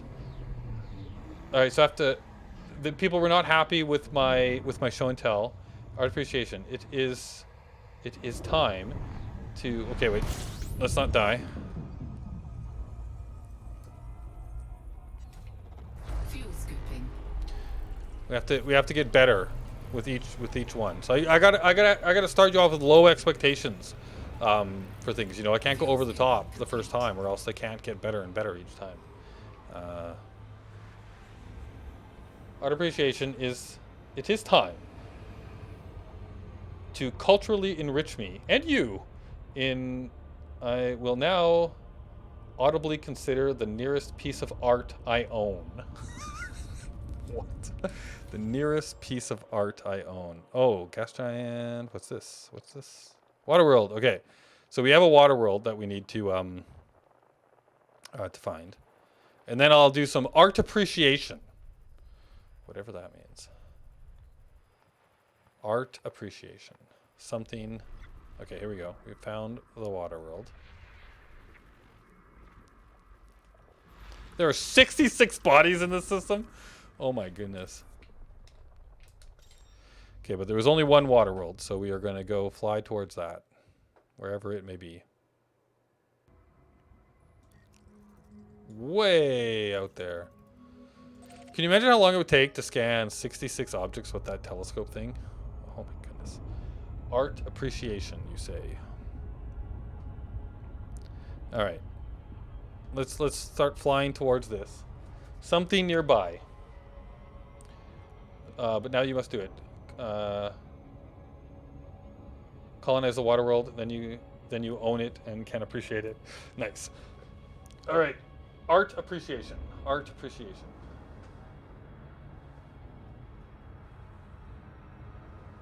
Behold, a celestial teapot invented by Bertrand Russell. This teapot orbits between Mars and the Earth. This is just a representation of said teapot, because the actual teapot is so tiny and insignificantly small that even the greatest telescope that could ever be invented by anyone in all time could never see it.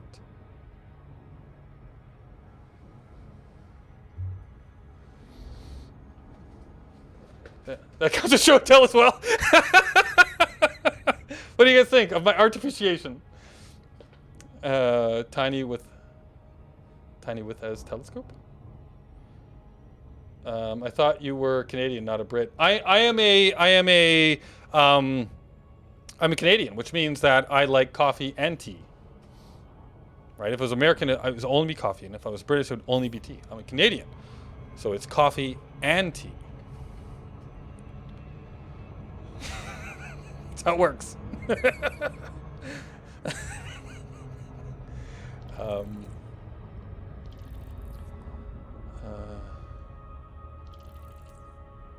I've been told something like that about my private parts.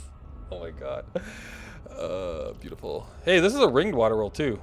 It's beautiful. Let's take a look at this gorgeous water world with rings all around it. Speaks the true Brits. I've been told something like that about one of my. Oh yeah, okay. There we go. Best art I've seen in years. Glad you guys. So you guys enjoyed my art appreciation much more than my show and tell. Yes, I have a whole pot of tea. For speaking of which, I think I need to refill my cup. So just a second.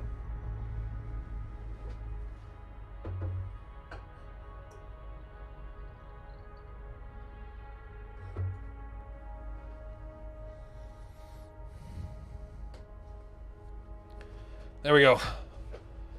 Of course, the downside to drinking all of that tea is we're going to need to make a bio break eventually here. All right, so look at this planet. All right, we're gonna do an artistic flyby of a beautiful water world, a beautiful ringed water world. Let's see if I can do this without killing myself out in deep space. So I want to come down this way.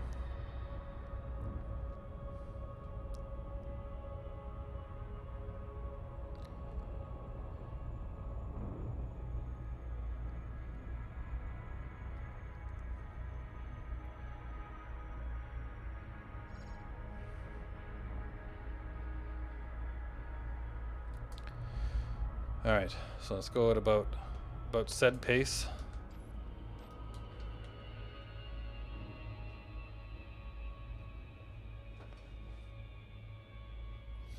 Look at that. That's one thing about this game, man. It is gorgeous.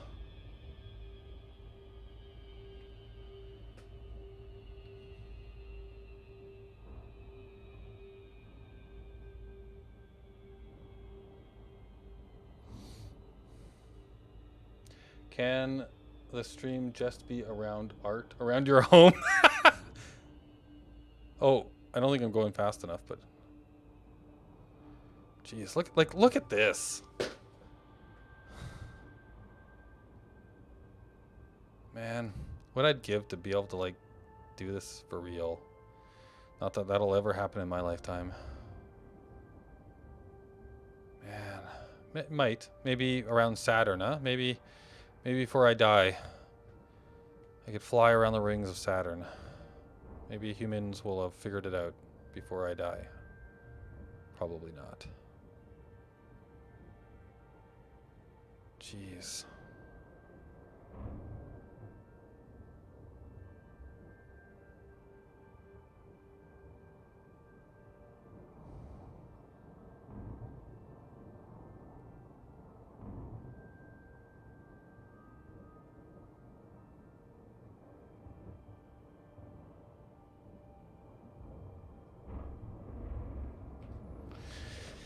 All right, now we gotta scan it.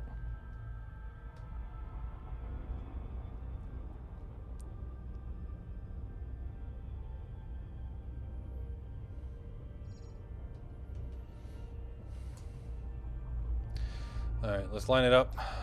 Let's get out the scanner. I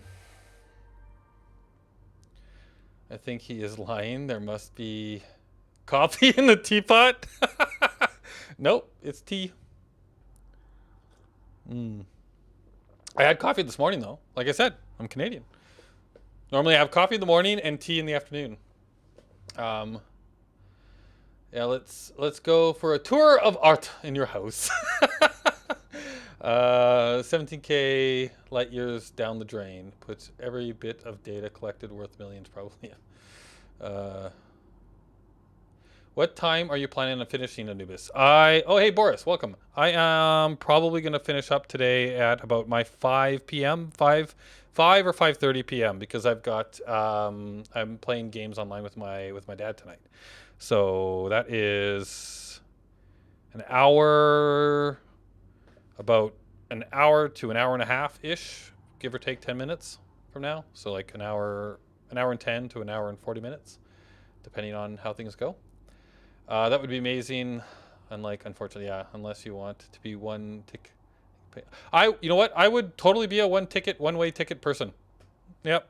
Like I've said before on the stream, if my skills were something that were deemed necessary to be like, you know, part of the colonization mission to Mars, and I could get on the space shuttle to Mars, like, I would go. What? I'm not reading that comment out, Apple. Nice try. Oh, is Nidmis getting ready to start? Oh, Nidmis?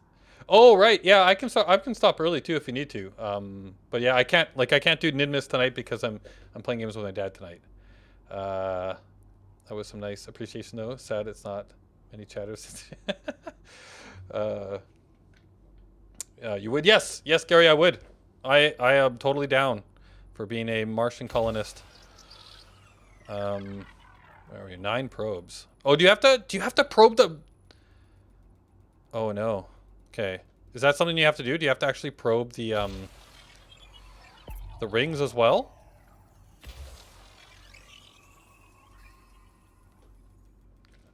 Is that a thing?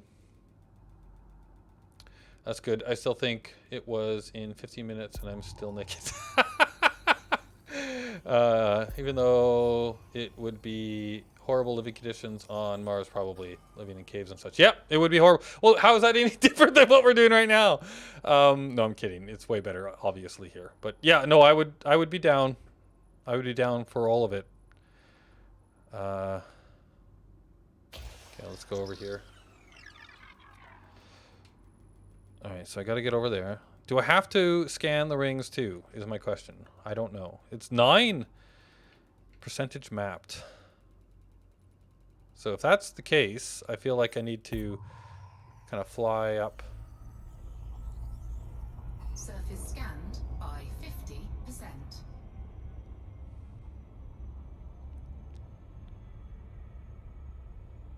Yeah, no, you're right. It's a one-way ticket, right? And if things go wrong, you can. There's no expecting Earth to come to your rescue. I've lost the planet. Where is the planet? Do I still have it marked? I do. Okay.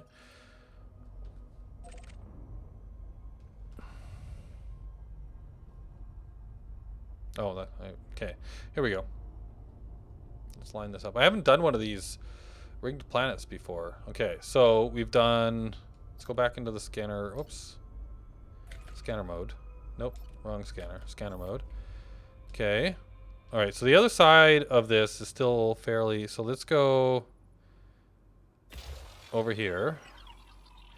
I want to try and get like the 100% on this body. Then that'll tell me if I'm supposed to scan the rings and stuff as well.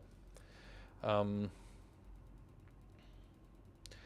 would like to experience the first steps, but I could not take the mental stress. I think, yeah. Who knows? Like, and I'm saying that I'm like all in, but who knows, right? If once I get there, maybe I've changed my mind, right? But while living on my cozy home planet. All right, let's try and go over here. I just want to go to space.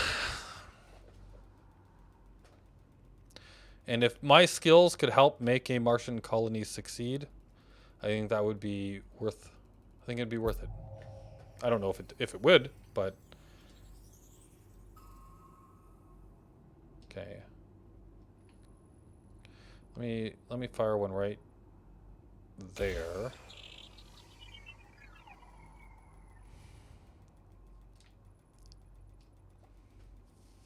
We're at 75%. Normally, once you get to 90%.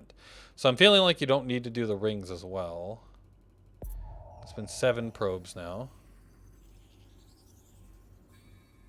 Okay, so that gets all that. So now I need to try and figure out how to get without hitting the ring. So one over there. 7 probes. And then maybe do another one over here if I need to. That'd probably do it. Are you sold on Elite, by the way, or would you try some others like X4 or such? So I really do like Elite. I just hit the wrong button though. Oh, come on. So I don't know how many like open world sandboxy games that I could do, because they just take a lot of time. But there's definitely some I would like to try out, right? Like X4 games too. I've heard a lot of really good things about X4 and such. So I wouldn't mind trying out some of those. I'm totally into the space games, right? But there's only so many games of this size, right? That you can do and still. Okay, that's 100%. What happens if you scan a ring? But yeah, I wouldn't mind trying some of them out. And okay, cool. So that. Surface scan complete. Oh, look at that. What are the anomalies? What did that do? What happens if I look at one of these? Painite. Okay, so these are mining hotspots. Painite. I don't have any mining ability, so these are just mining hotspots, which that's cool. All right. Let's head on back out.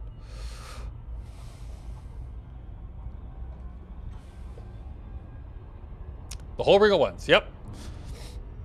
Can you sell the hotspot data? I don't know. That's a good question. I hope so. Yeah, like, is that something that... Where would I... Transactions... Well, I have 100,000 credits of Codex discoveries to claim.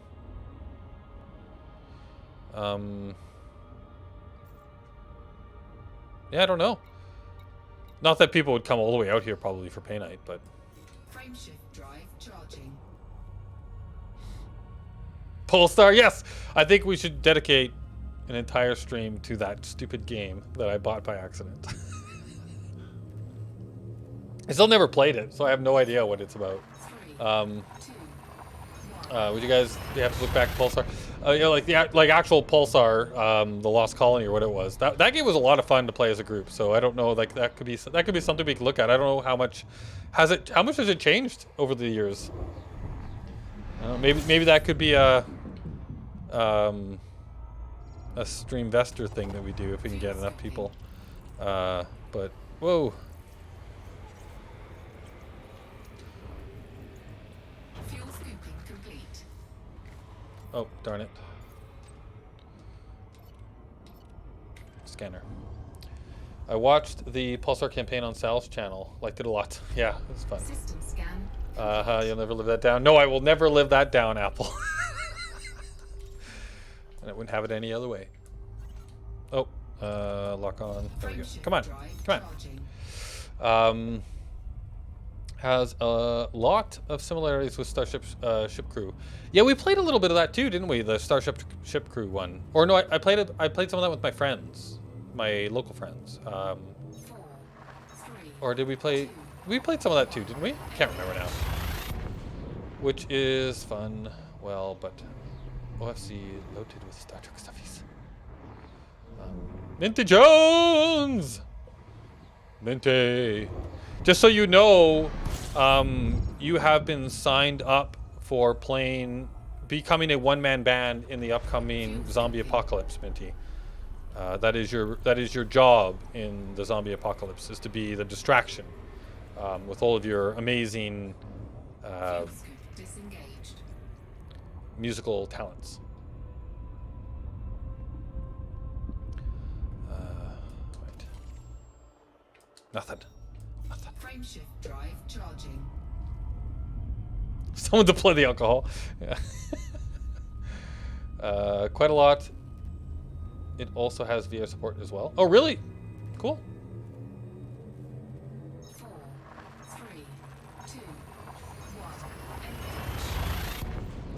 That's a great way to say hi, Minty. Yep, that's the thing. Yeah, exactly. But just so you don't feel too bad, Minty, like you're the distraction, right? To kind of like get them all to come towards you. But then Apple's job though is to be like the one man arsenal, right? So as you bring them in, he has to take them all out. That's his job. And my job is basically to be protected by everybody.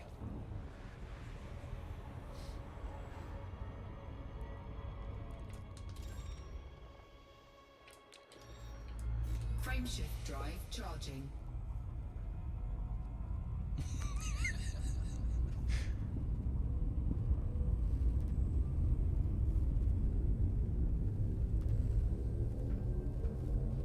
Four, three, Noobs. 2, 1,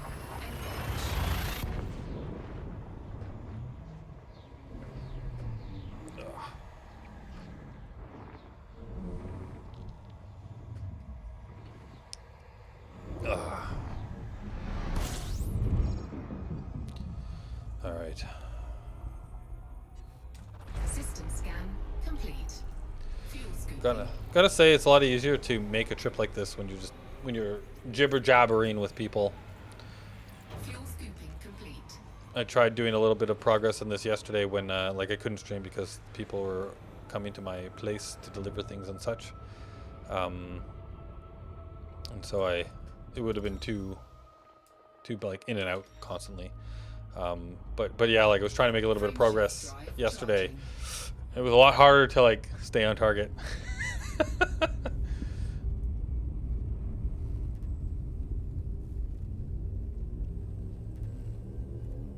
Glad to hear you're doing well, Minty. Nice, nice. 2, 1, Joining, yeah, well, yeah. So, not for this morning. Yeah, well, so you're free to join me in the chat and keep me company there too. But joining me in the game, you can do if you would like as a multi-crew teleportation into the back of my ship. But I doubt that you'll be able to actually join me with your spaceship because I'll show you, Minty. If you don't know where I am, let me fill you in about where I am and what I'm doing right now. I'm a little bit out of the way. That's a good way of putting it. So here's me.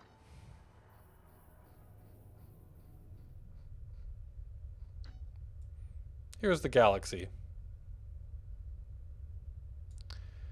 That's where you are, Minty.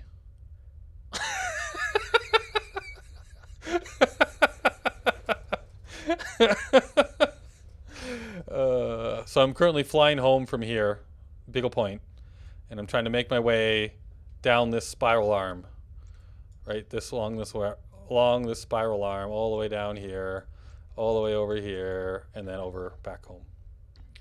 Like, yeah, casual 57K. Just, you know.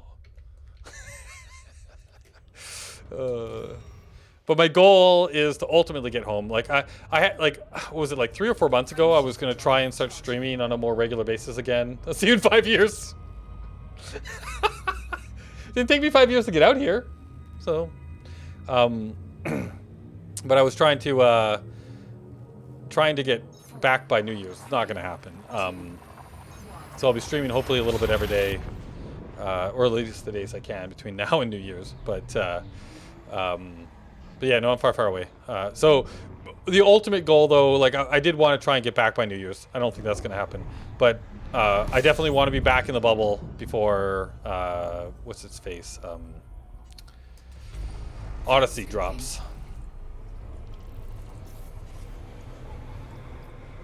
And I'd like to be back before like the alphas and the betas and all of that stuff starts, like the pre-release stuff. So I have to make some progress. I have to keep going. drive charging. Oh my goodness, yes. I don't even know if I know how to say that number, Gary. A little bit out of the way. Like Finland is a little bit out of the way if you're heading to a bottle shop in Brisbane. Yeah. A little more, yes. No, yeah. Wow. What ship are you flying? I am currently in a Crate Phantom. So I outfitted this thing for Explorazione. I believe I've got like a 64 unladen, 64 light year jump range, ish. Fuel scooping complete. So I can pop over here and show you the ship stats. Is that what this does? No. There you go, Kurt, unladen, 64.67 light year jump range. And I've got some pretty cool stuff in here. Like I've got a Guardian frameshift drive. I've got a fully engineered frameshift drive, this is a Guardian frameshift drive booster, and then I've got a frameshift drive 5A that has been like engineered out to the max for jump range, and then I've also got like a Guardian hybrid power plant in here. So I did a little bit of engineering on it and a little bit of Guardian stuff to try and get my jump range right up. And here I'll just go external camera. Oh, that's the wrong one. Let's go. I don't know if you can see. Oh, here we go. Yeah, I'll tilt up so you can kind of see the look of the ship. It's got a little bit of wear and tear, you know, a little bit of wear and tear. But there's my ship. The crate.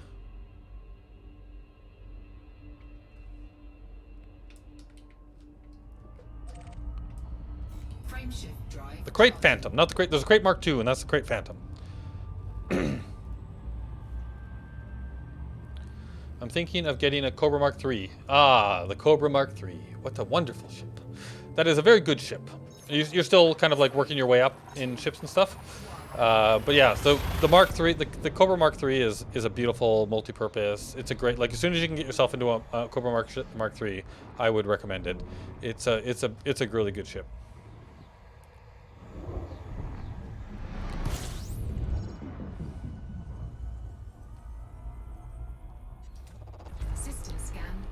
Don't read the chat while you are scooping. Fuel scooping complete.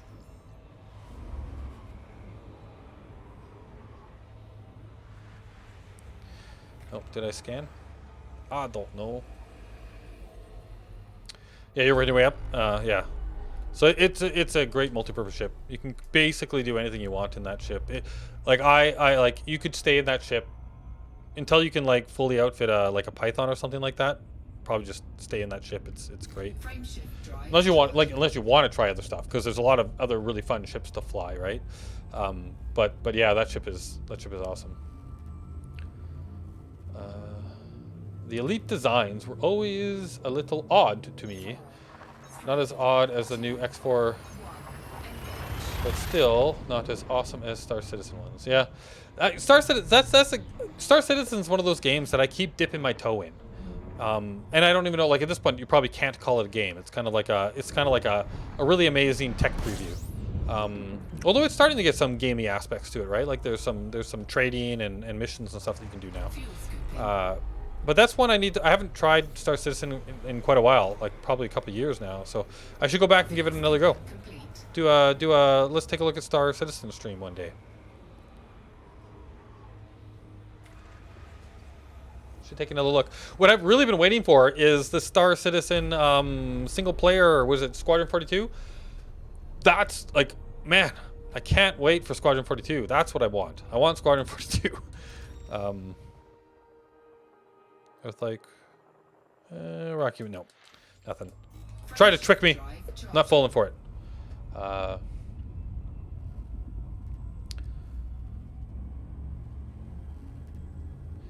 The spaceship that I would want is the Caravan that Mirror made me in SE.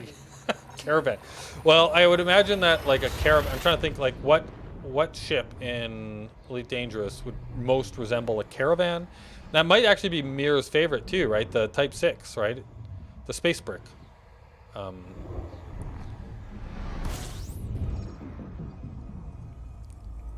What I want is I need somebody to make Star-Lord's Winnebago.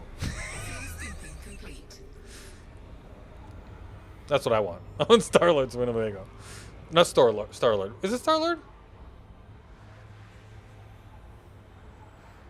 No. Star-Lord is Guardians of the Galaxy, right? What's the name of the character in is it Barf and oh, what's this name? You guys help me out. Lone Star, thank you. Lone Star. Lone Star. Frameshift drive charging. We've been jammed. Who would do such a thing? Raspberry jam. Only one person dare use raspberry jam. Lone Star. 3, 2, 1. Space potato. The new Star Wars dogfighter was nice, but Squadron 42 will blow that out of the water a lot if it ever finishes. Yeah, the new Star. So there's the new Star Wars. Was it Squadrons, right? That one looked interesting too. Yeah. I'm glad to see there's lots more space games System coming out. scan complete. Yeah, Mark. Yeah, that's right. Mark Hamill does some voice acting in Squadron 42, and he's like a CG character in the game as well. Like I like when I think what Squadron 42 is going to be is like I'm hoping that it harks back to the love that I had playing the what were those games with the Kilrathi and Mark Hamill voice acting back in those games. Those are great games. Wing Commander. That's what it was. Wing Frameshift Commander. drive charging. And I would fly a space caravan, but only if I can also get up to provide in-flight entertainment. Peanuts. That's right, Peanuts. I remember that one, because that's what you did in Space Engineers, right? You were offering in-flight entertainment. You're trying to like give out peanuts and stuff. That was amazing. Squadrons is fun. Okay, good to know. Big focus on multiplayer. Ah, okay. Never played the old ones, fortunately. Yeah, I'm old enough for the old ones. Back in the day with TIE Fighter and X-Wing, Privateer and Wing Commander. I'm dating myself. Fuel scooping complete. Those are all games I loved.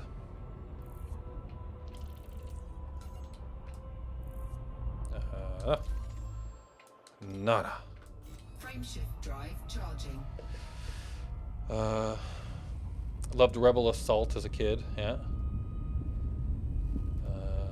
Or one that no one knows, Siberia? I don't think I know that one, yeah. Siberia. I'm assuming that that's some sort of a sci-fi kind of like man and machine type of a thing, kind of like maybe a Deus Ex style thing, based on the name, purely by the name. Correct me if I'm wrong, Gary. Siberia. System scan complete. Like Siberia, but with cyber. Siberia.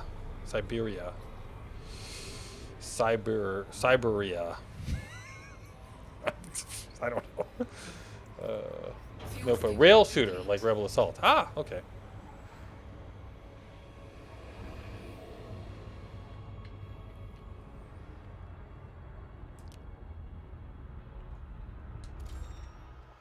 Nothing. Frameshift drive charging. Nothing.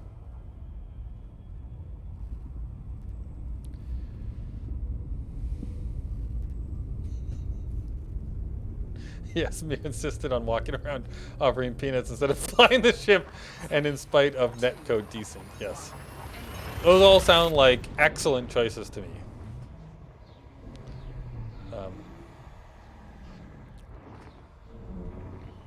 And there's no sarcasm in that comment. I know it's hard to tell with me.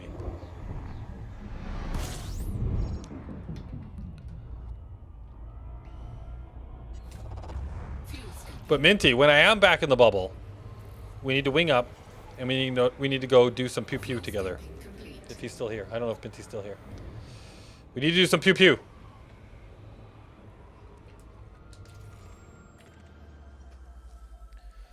And that is why he is loved and feared. Yes. Frameshift drive charging.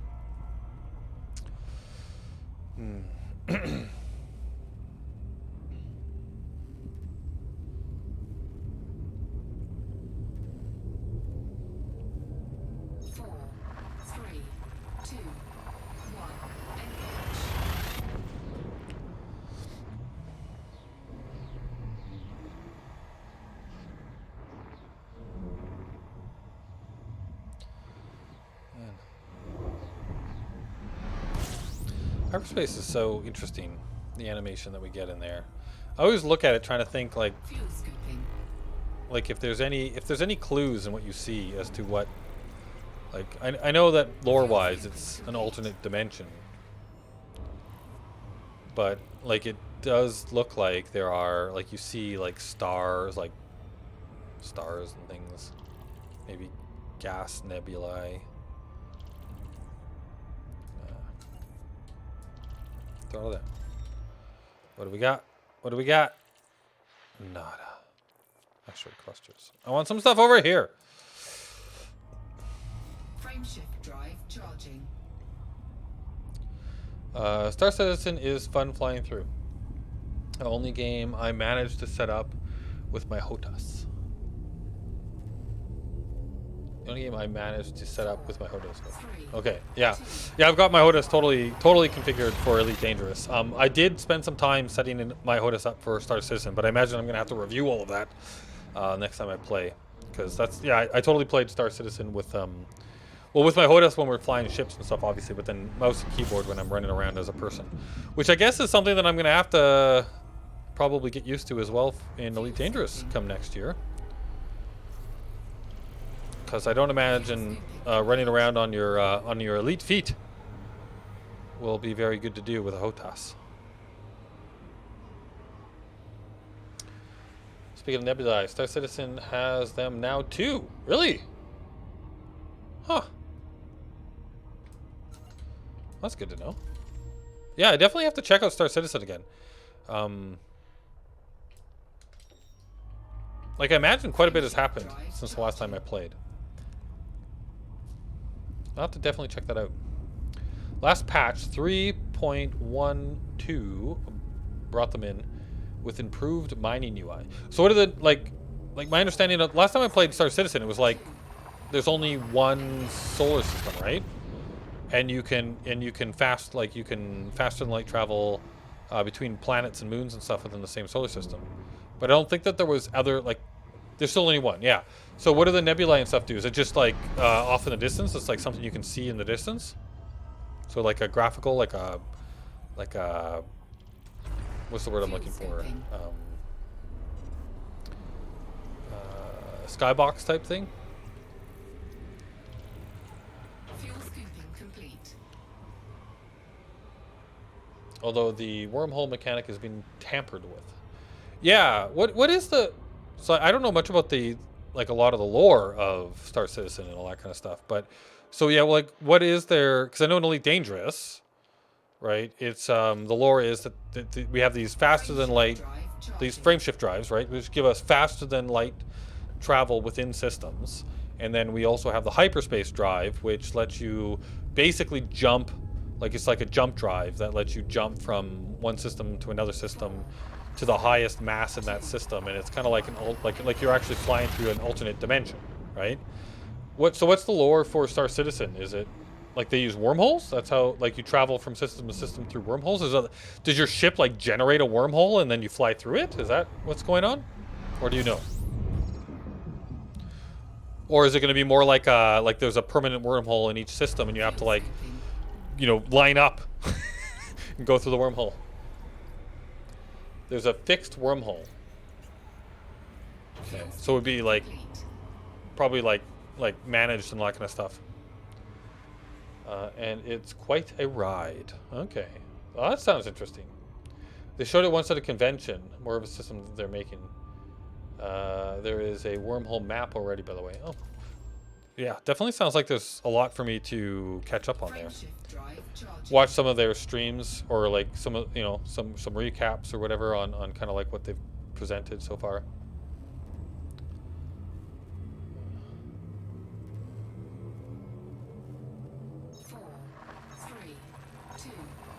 Not deep in the lore though. Yeah, it's a lot already. Yeah. Yeah, like when I first started playing Elite Dangerous, I didn't really know anything about the lore. But now, like, I have invested a lot of time and effort into the lore of Elite Dangerous. So I know a lot about the lore of this game. And if, oddly enough, I don't know if it's oddly enough, I guess. Maybe it makes sense, but I didn't learn the lore of this game because I played this game. I learned the lore of this game Fuel scooping complete. because I kickstarted the Elite Dangerous role-playing game, and I started playing that with my friends, and I needed to learn like all the lore of the game so that I could be a good, storyteller in the Elite Dangerous universe. So I actually started. I learned all the lore because of another game that was set in the Elite Dangerous universe, but not the actual video game that got me into it in the first place. Which is kind of funny.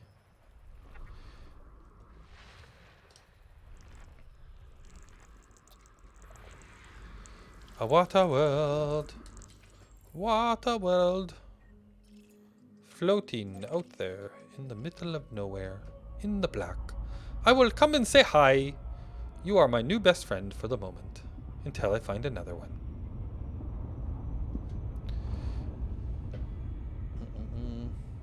Didn't even know that there was an RPG for Elite. Yeah, a company. The name of the company is Spider Mind Games. There's the main core book and 4 supplements already for it. It all came out as part of the Kickstarter, and that was years ago now, like 2 years, maybe more. I don't know, but yeah, really enjoy it. I like the role playing game quite a bit. And if you like the video game and you like the lore of the game, right? Like it's a great setting. It's a great place to play games. Actually, on this channel, we do I host a Elite Dangerous role playing game with a bunch of the NidTubers. So we do that on the Saturdays, my Saturdays, and Boris's Sundays. So you can catch some of it on this channel too if you're interested in seeing what that's all about.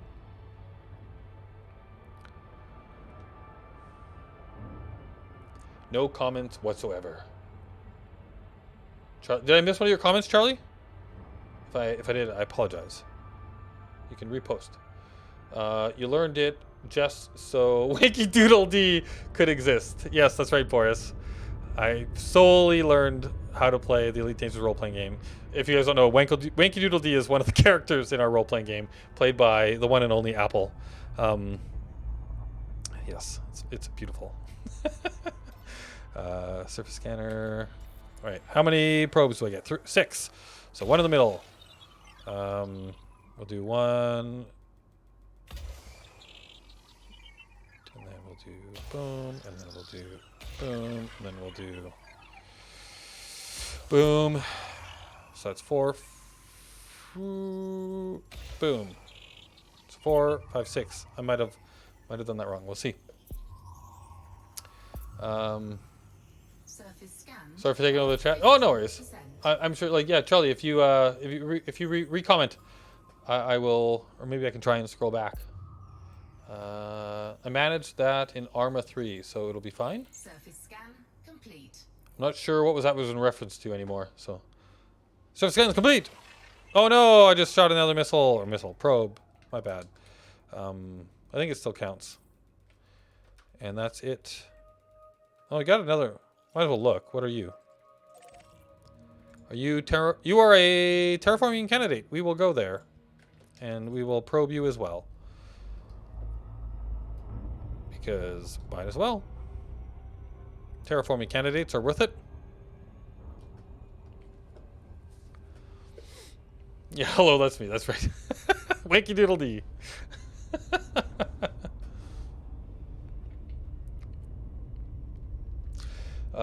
Can you terraform in Elite? We as players cannot, no. But the technology for terraforming exists in the lore of the game. And basically, as explorers, you get to go out and look for terraforming candidates, and then you sell that data back to the Pilots Federation and whatnot, right? I don't know. Actually, that's a good question. I don't know if there's ever even the developers, right? Like I don't know if they've ever oh wow, I'm really close to this planet. Let's go away. I don't know if they've ever added new terraformed planets to the game. That's one thing I'm not sure, how long it takes to terraform. That's maybe something I should look into a little bit, just lore-wise. The technology in Elite Dangerous, what, how long does it take to terraform a planet? Because the game has actually only been out for what? Like we're on 33. What is the year? 3306, right? So the game has been in operation for 6 years. Is 6 years enough time for the technology in the game to have actually like added new terraformed planets? So like that would be cool, right? If you turn in the data for like this planet, right, or somewhere, you know, that was being expanded into, and then you come back to it later, and all of a sudden it's like a beautiful blue, lush, you know, terraformed planet. That would be cool. Be like, hey, I was helping in that process. 6 probes. So let's go. 1, 2, 3. Okay. See if that does it. It should take a long time. Else magic. Any sufficiently advanced technology is indistinguishable from magic. Oh my god, I totally screwed that up. Any sufficiently advanced technology is indistinguishable from magic. RCC click. Scan complete. It follows basic principles of thermodynamics and such. FTL and so on, not included. Okay, I managed to use my HOTAS to do almost everything in Arma 3. Oh, cool, on foot, really? So flying, walking, shooting, otherwise using driving was not that good, but possible. That's really cool, Charlie. So you use your HOTAS to run around and everything too. Huh, I would have thought that would have been really awkward, but it works well for you?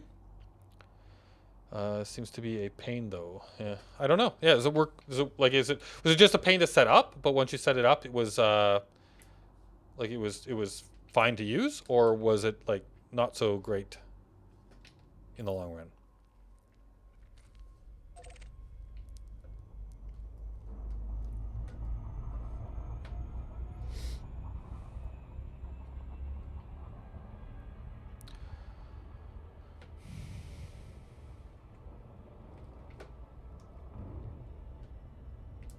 Frameshift drive charging. Use my HOTAS to walk around in Star Citizen 2, but I would not dare FPSing with it. Yeah, like, I wondered about that, right? Like, is it quick enough and accurate enough to use when you need to do things like combats? Just wanted to minimize the switch and run. Yeah, I totally agree. Like, I remember, like in GTA, I used to do that. Like in GTA 5, I used to have the controller, like an Xbox controller, for driving the cars and the motorcycles and everything around, and the airplanes and things, and right?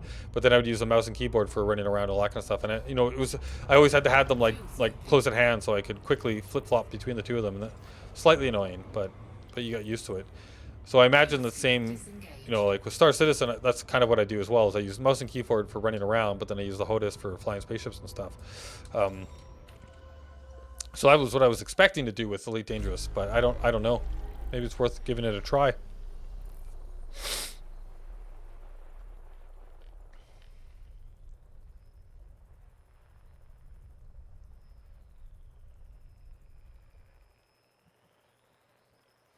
Where are you?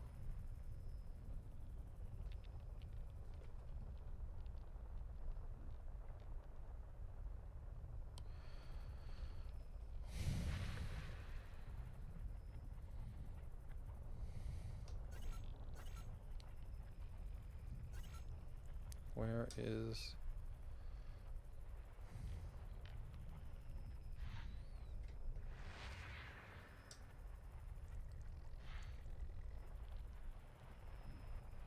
Okay. I feel like it tricked me.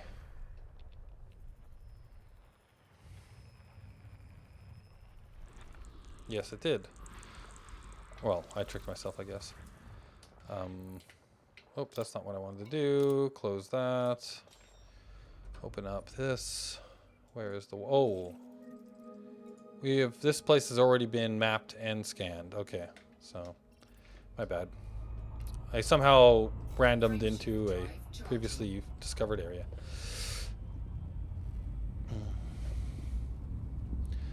The stick may be too big or to be quick. It works for controllers because their sticks are very small. Yeah, makes sense. If it's only walking around, you may be able to use the HOTAS, I imagine. Yeah, maybe. But they are, like, combat is supposed to be a big thing, right? So my HOTAS is still mini stick on it, which I use to move. Oh, okay, that's neat. That's neat. I don't think I guess I do have, like, a couple of sticks, you know, stick type things. Not like an Xbox stick, but I have a couple of similar-ish things. I don't know how well that would work. It might work. Maybe it'd be worth trying out. Oops, that's not what I wanted to do.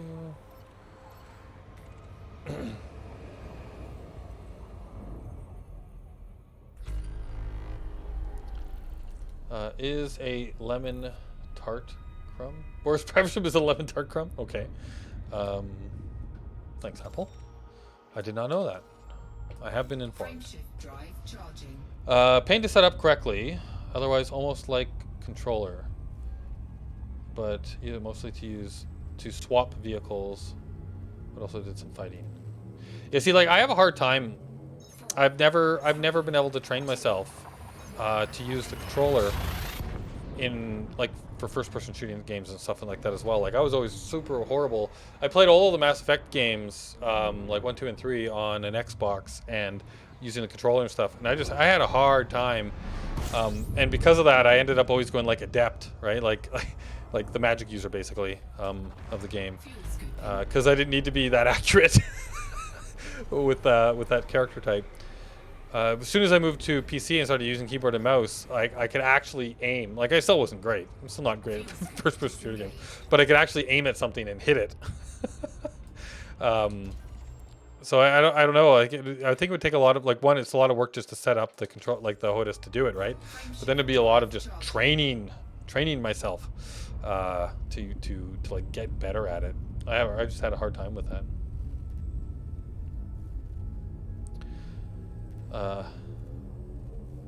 Boris Braverson has farts. That kind of sound nice. Played Halo a lot on the Xbox. Yeah, I played Halo on the Xbox as well. Yeah. I don't know. I have a hard time with controllers for aiming, right? For, like, aiming a gun at things and shooting accurately. Probably one of those poor saps that need all of that aim assist stuff. Fuel scooping.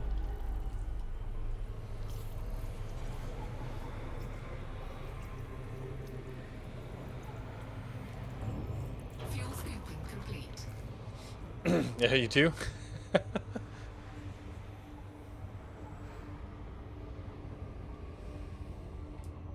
Alright. Frameshift drive charging.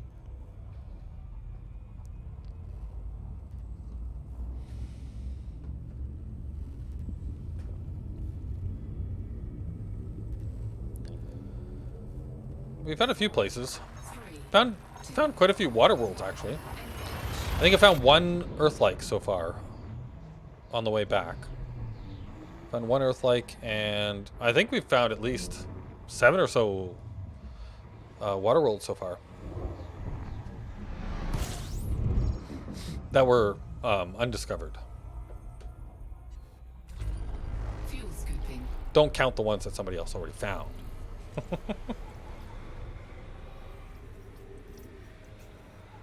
Fuel scooping complete.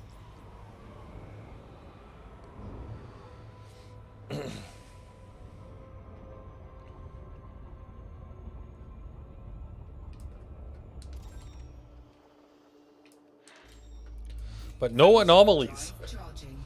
I want me some anomalies. I want to be the first to discover some crazy space anomaly. The servers are in the UK. Did I get that one right the last time? I was wondering because of the server clock in the upper right hand corner. Yes. Yeah, so this game is made by Frontier Development, which is operates, founded and operates in the United Kingdom.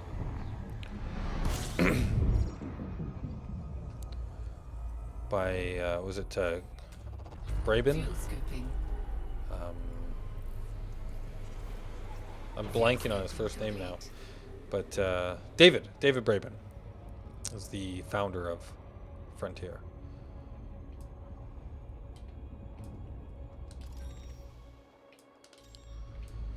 Goes back to a bunch of earlier games. The original game, which was Elite, and then Elite 2, right? And then there was, I think there was a third game too, Elite First Encounters or something like that, I think.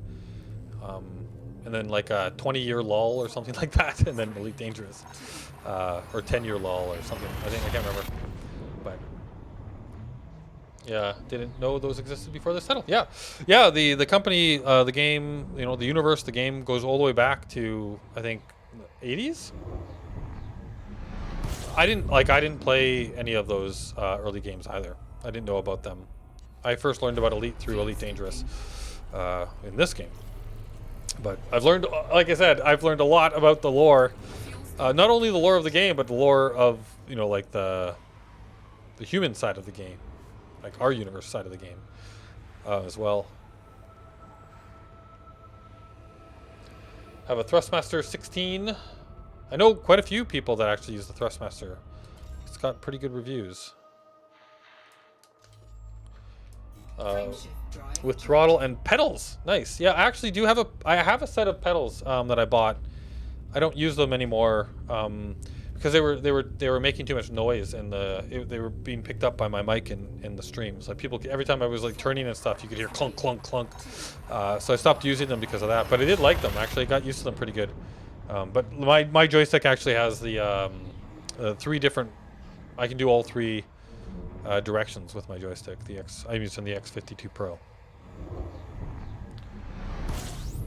Oh, Sal, you're excited. You're getting toast Hawaii.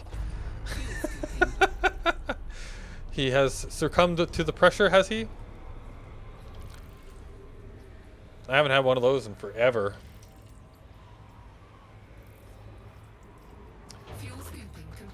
Got it a few months ago. Actually, didn't own a stick for over 20 years. Wow. Yeah, I very quickly. So when I first started playing this game, I was using mouse and keyboard. I think I went from mouse and keyboard directly to a HOTAS very quickly.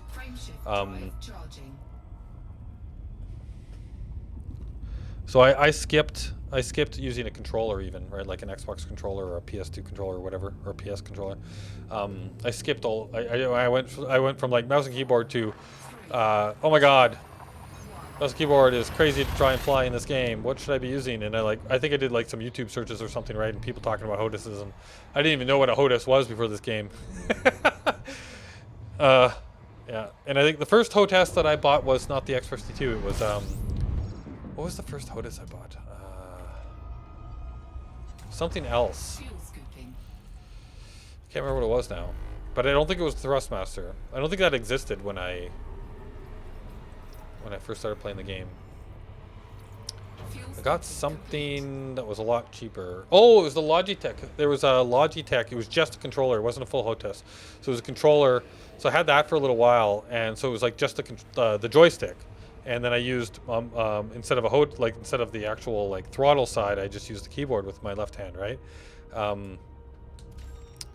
Yeah, so I used that for a little bit, and then I learned about a HOTAS after that, and then I went from that Logitech one to an X52.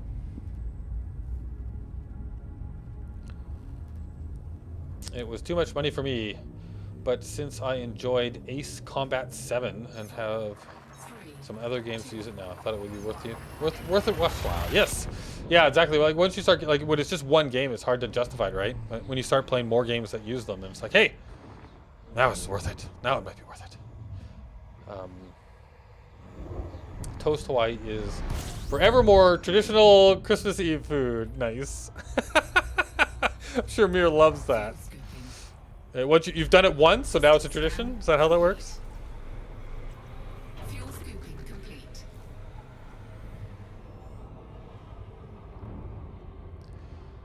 Just need to come around and set it up. Yeah. Yeah, and that's what when I first started getting into a full, so when I got my X52, because I think I bought the non-pro first. So like I went from like using keyboard and mouse to the Logitech joystick to a normal, like an X52, and then from the X52 I went to the X52 Pro. But like when I got into the like the full on HOTAS, right? Um, Man, yeah, like setting it up, like getting it all going is easy. Like plugging it all in is easy, but then figuring out how to configure it and get all the bindings the way that you like it, like that takes forever, right? Like I tweaked my setup for so long, and I've gone through so many different configurations, and I even found like a bunch of people online. There was a guy that was making like complete profiles for these things as well. And I used like that as my baseline, and then I like tweaked the way that I like to use it. Um, yes, got the Thrustmaster. Whoop. Fuel scooping. Yeah, let's not read chat while you're flying around stars. That's how you pull a bulls. Fuel scoop disengaged. Amir, you bought your Thrustmaster only for Elite Dangerous? Yeah, like that's one that I've heard. Like a lot of people, when they like that, seems to be a really good. Like I want a HOTAS that isn't too crazy expensive, but gives you all of the basic features. Heard lots of good things about it. And yes, the toast Hawaii is a pre-Christmas food tradition. I got an X56 Rhino. I was considering getting the Rhino. I did try that one that you have in game first with a friend. So I looked at the Rhino. I actually looked at the F56 when it came out, and I watched a bunch of reviews on it, and I watched a bunch of stuff, and like there were people saying that there was some like some problems with it. Maybe they've worked all that out now, but there was at the time when it was new, there was some construction issues with it where like it would fail in certain ways. I can't remember what it was. So it was kind of like people, the reviews when it was brand new that I read and watched were like, if you've already got an X52, then don't bother, right? Like you're not gonna, it's not worth the change. And so I'm like, okay, I've got an X52. But if you didn't have like the X52 before, like I'm sure it's an excellent joystick and throttle. Frameshift drive charging. But yeah, I considered that one, but I imagine the same is true. Like if you have an F56, there's no reason to go to the F52, right? I imagine that's true either way. They're slightly different. I think the F56 has a few more buttons and gizmos and options, right? But I don't think it's a ton more. The Thrustmaster sounds like a sex toy. Yeah, it does, doesn't it? Yeah, I already went through 2 iterations for Star Citizen only. Of your particular joystick style, Gary? Like, you mean you had like some HOTASes fail on you? Is that what you're getting at? Fuel scooping complete. Yeah, I think this actually the X52 I'm using right now is not the original one I bought, the X52 Pro, because I bought a second one and I gave the one that I had to my son so that he could play the game. So I do have a newer mod, like a slightly newer model, I guess, but it's the same model, but just slightly newer. But I've never had any issue with it. Like it just works great. There's definitely a water world here. There's one thing about the X52 that I have noticed, and like when you use it for a while, it starts to have a bit of a like it leans to the side type thing. So I solved that problem by going into the configuration and stuff. So it kind of like pulls a little bit to one side after you use it for a while. But I just kind of like increased the dead zone a bit in the configuration for it, and then it was fine. Wow, is there a third water world?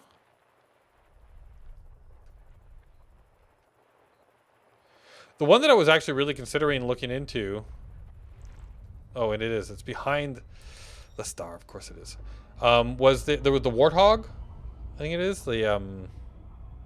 Can't remember the number for that one though, but that one looked interesting. And that one does not like that one. You have to use pedals for. It's a like serious deal. Like metal, fully metal construction. Very expensive. So I never bothered going with it, but it looked really cool. I think that's what Obsidian Ant uses is the Warthog. Wow, there's 3 water worlds in this system. When I bought my Thrustmaster secondhand, my bag was too small, and I had to carry the heavily branded box through public, like some egg. Oh my goodness. I don't have any problems so far. I wanted to split thrust throttle for 2 engine planes. You could have gotten a black bag like all of the other 6 customers. Yes, exactly. The Warthog is insane. Yeah, I've heard it is. The money you have to put down for that it's a commitment. Yep, too much commitment. Yeah, yeah. I hear ya. I hear ya. I thought about it. I looked at it. I was like, I remember it was like this close to like pulling the trigger on it. I'm like, I can't justify that. Nope, nope, nope, nope. Can't justify. Can't justify.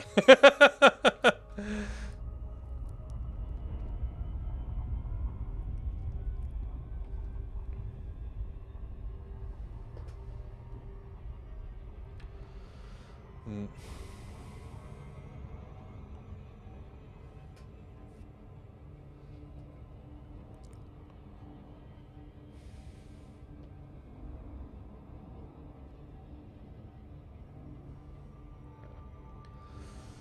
It must be amazing though. Yeah, I've heard like really good things about it. Do you play Microsoft Flight Sim? No, I don't.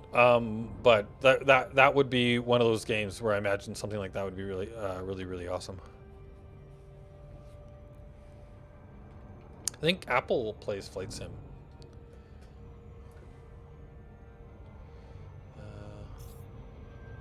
Oh, yeah, I'm gonna fly right by this because of split throttle. Yeah, because of the split throttle. Yeah, I've never tried that split throttle. Like, how does that work? Like, is it what do you do with a split throttle?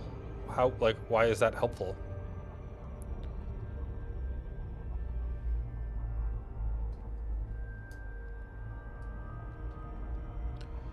Microsoft Flight Sim would be too boring for me, I'm afraid. Yeah, like just flying around, right? Well, basically what I'm doing right now. Let's not. Oh man, let's not crash into a planet. Split throttles for 2 engine planes, like Charlie said. Oh right, for 2 engine planes. For 2 engine planes. So the throttle, you actually can control each throttle. That's crazy. Like both sides. Oh my goodness. Interesting.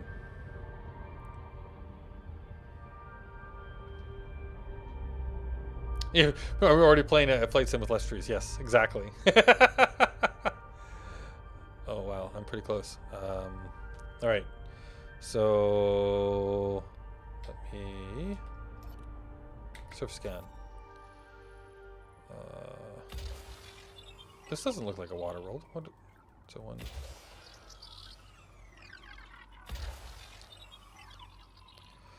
Is it just a water world that has like a really thick atmosphere? I'll have to check the stats on this thing.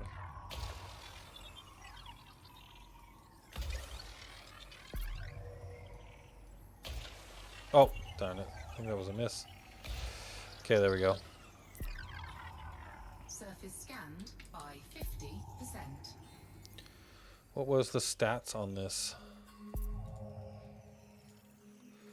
Terrestrial water world with an active water-based chemistry and carbon water-based life. Jeeves. Yeah, so it's just got a crazy atmosphere. Same with this one, it looks like.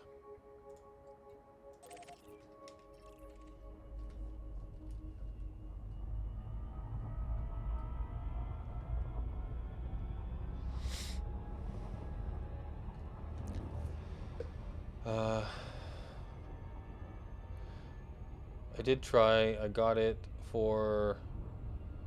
I don't know how to pronounce that. Iltu Skrovorsk. I have no idea what that is. I am in the geekage of stuff like Aurora for not much of the graphics side, but the rich on the stuff like Joyce or logistics and terraforming, building engines with real trade-offs, commercial versus military, sensor tech, and so on. Oh, interesting.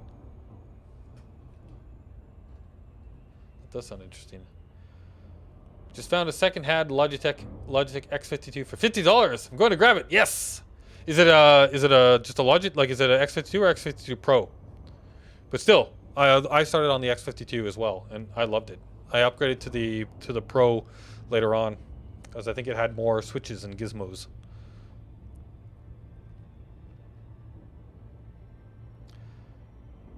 I prefer faster and more OD or armed planes. You naughty minty. Little minx you.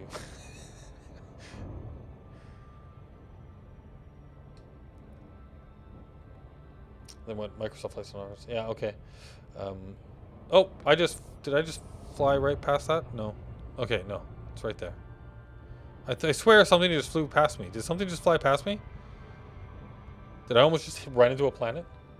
Aurora 4 is more on the colony space sim side, like RimWorld and Dwarf Fortress in space, though.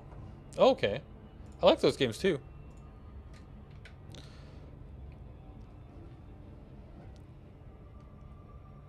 Maybe it was a space fly? I thought I saw something out the corner of my eye. I don't know. Maybe I was just seeing things. Was I just seeing things? Nobody else saw it? If nobody else saw it, it was just me, then it was just like, I don't know. Something out the corner of my eye that I thought I saw.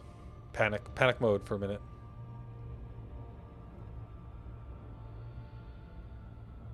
Space flies are from the X universe. Oh, cool. So like X2, like the X games that you were talking about. I have never played any of those. I've heard good things about the X, like the X series games. Cool.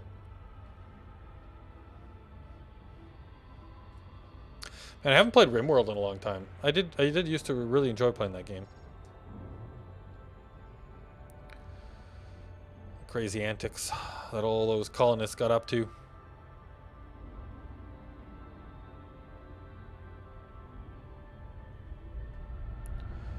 I somehow played all but the add-on for X Beyond. The Frontier.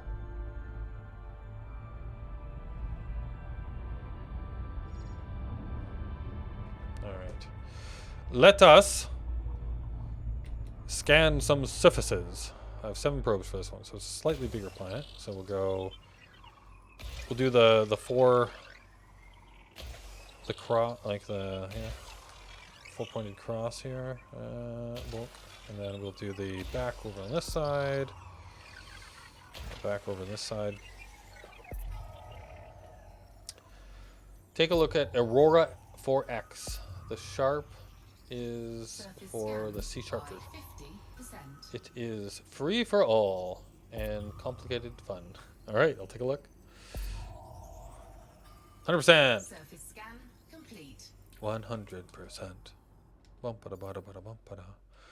I would like to continue flying now. Thank you.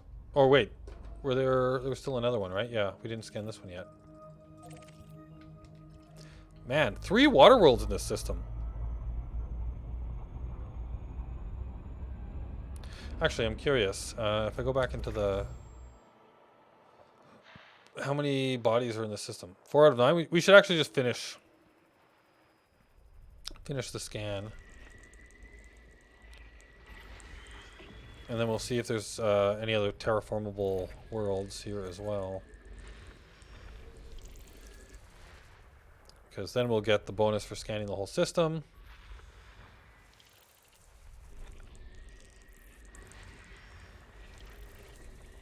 And 1 left. Come to me.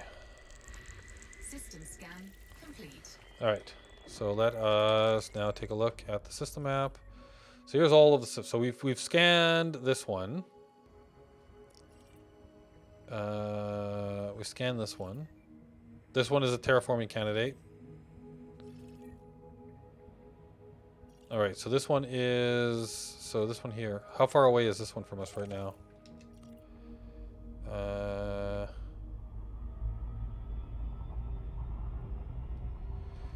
1 point... Okay, so yeah, it's quite a ways off. Is this one further away? No, they're both sort of in the same direction. Okay, so we will go to this one first. we'll scan that one, then we'll go off and we'll do the other water world, and then we'll pop out of here. Good night, Charlie. We can talk about my setup another time if possible. Yeah. Yeah, if I'm around when you're around and I'm not streaming. But I need to head since I have to work tomorrow morning. All right, Charlie. You have a good one. Cheers, and thanks for joining us at the chat. It's not too bad. Also working Friday morning. Yeah. Luckily, I've got some time off, so trying to do some streaming.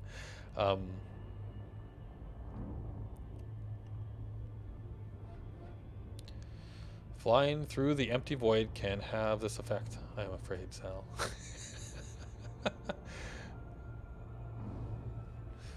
Yes, space madness. Space madness. When you're out this far, space madness sets in.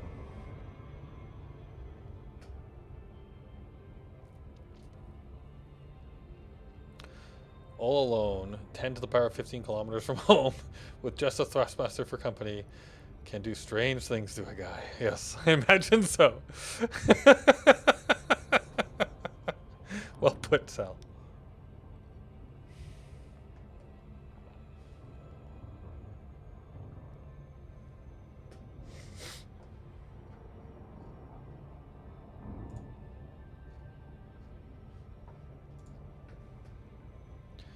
All right, let us try to actually approach this one properly.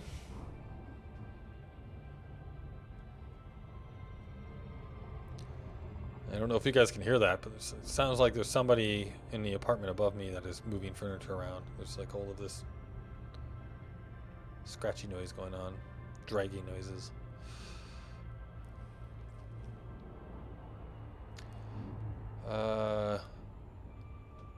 Yeah, consider taking SM1 with you next time to enjoy the thrustmaster together, I guess. And I didn't hear a thing. Okay, good.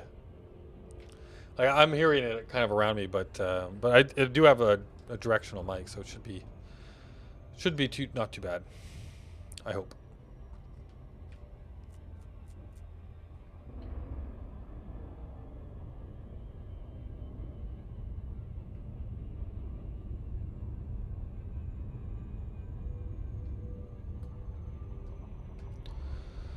All right, this is a terraforming candidate. Let us probe this guy. This is a seven probe. So 1, 2, and then you, and then whoops, you, and you. There we go.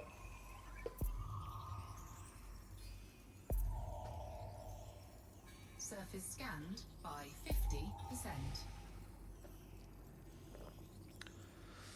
It's important, and I don't mind working in the morning of Christmas. Surface scan complete. Yeah, well, if it's important, then it's important.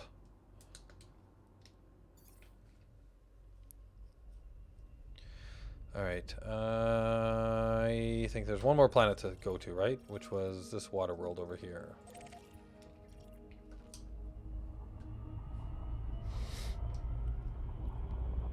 And we are on our way, once again. We actually found quite a few places to scan. The beginning of the trip, it was fairly light, but then the last half of the stream here there's been quite a few things. No anomalies.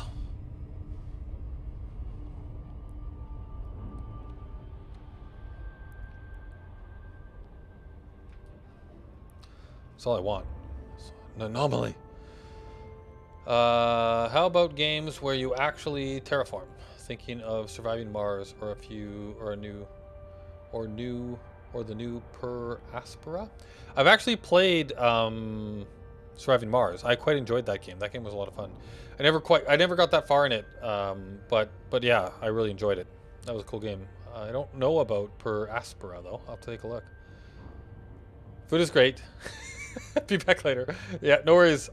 Or food is ready. Be back later. Yeah, totally understand. You've been super excited for this for a while, Sal. I might be wrapping up soon though, so both are pretty well made. In Aurora, you terraform too, but it is not the sole focus.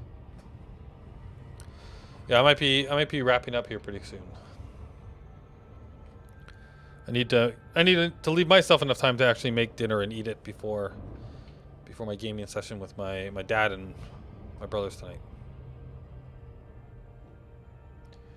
Oh yeah, I forgot. AR doesn't know what I'm doing for work. Facepalms. Yeah, no, sorry, I don't. Don't forget to show us how far you have come. I am curious, at least. Yes. We will definitely do a where are we? How far have we come? Where are we? How far do we have yet to go before I sign off?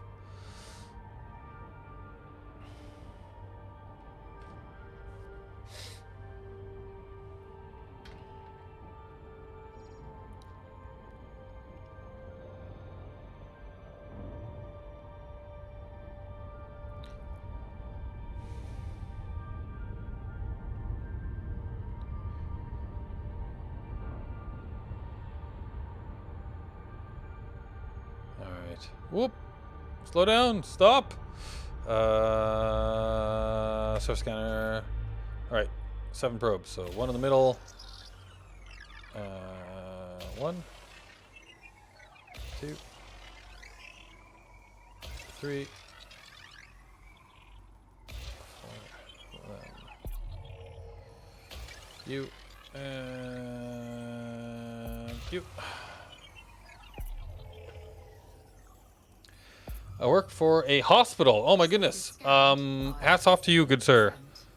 You are providing a service for the rest of us, and I very much appreciate it. So see you guys. Enjoy the rest of the stream, and safe trip for you. Thank you. Thank you very much, Charlie. And all the best to you. Stay safe yourself. And thank you for your for everything you're doing for everybody. That's absolutely amazing. Speaking of the game, some more. How do you stand in regards to the soundtrack for this game? For Elite Dangerous, I find it a little too much in the background. Could be a little more prominent, not in the volume but in the style. Yeah, I hear what you're saying. Yeah, it's very kind of like chill, right? Like atmospheric. It kind of, you don't actually notice it much. One thing I actually notice is it's a little bit more predominant when you are in like a combat situation, things of that nature. But like it's a little bit more upbeat and a little more actiony, right? But even then, yeah, it kind of does slide into the background fairly easily. But I actually kind of feel like they did that on purpose. Yeah. Yes, Charlie. That's off to you. Oh, now we are done with this system. So let's.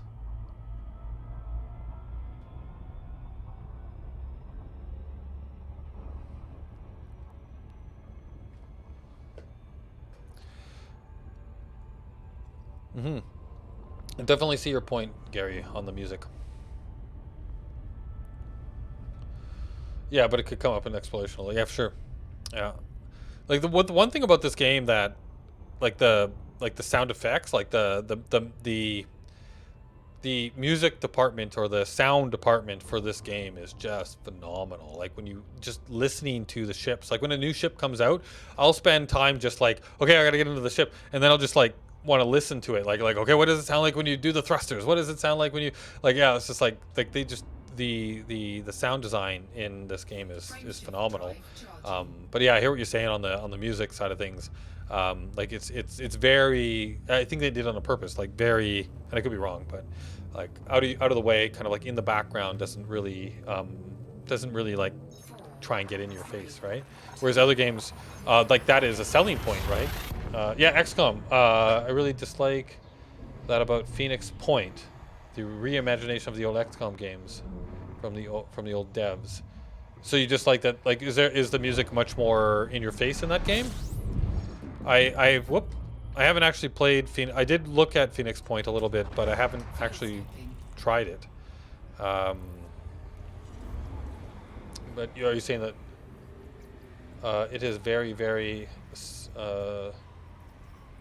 sporadic. Like, Fuel scooping complete. okay. Whereas I know like the XCOM games, like the music was awesome, and it was like very thematic and kind of got your blood pumping. A little too much for my taste. Yeah, X1 had great music. Yeah, I totally agree. I'll also say that the Cyberpunk 2077 game, been watching Spidey play a bit of that, and I've also been playing it myself here and there in the evenings, and that music too is like, oh my god, the first mission of that game and the music, it's like oh my god, this is amazing. Like you're just like totally immersed in it. More ambience and music. Yeah. Okay. Yeah. Exactly. Yeah, that's a good way of putting it. More ambience. Yeah. So what was that other one too? Rebel. There was that newish space game that came out like a year ago or so, the Rebel Outlaw or whatever.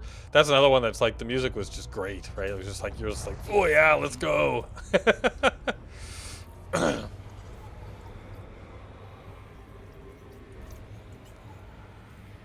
scooping complete.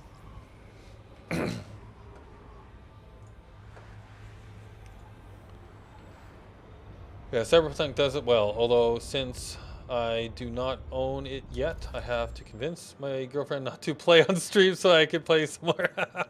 Nice. Yeah. Yeah, like I'm watching Spidey a bit, but I'm trying to like watch it in a way where I'm not spoiling too much of the like the main story. Which he's doing like he's playing it where you kind of like I do too, where you do a lot of the side missions and stuff. So far so good. Wow, yet another water world.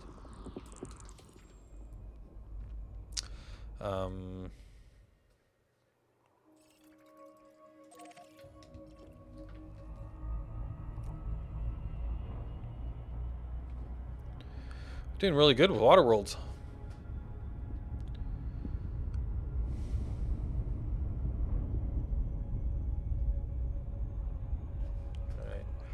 Let's take a look. I think I'm gonna we'll scan this, and I'll do maybe 5 more jumps.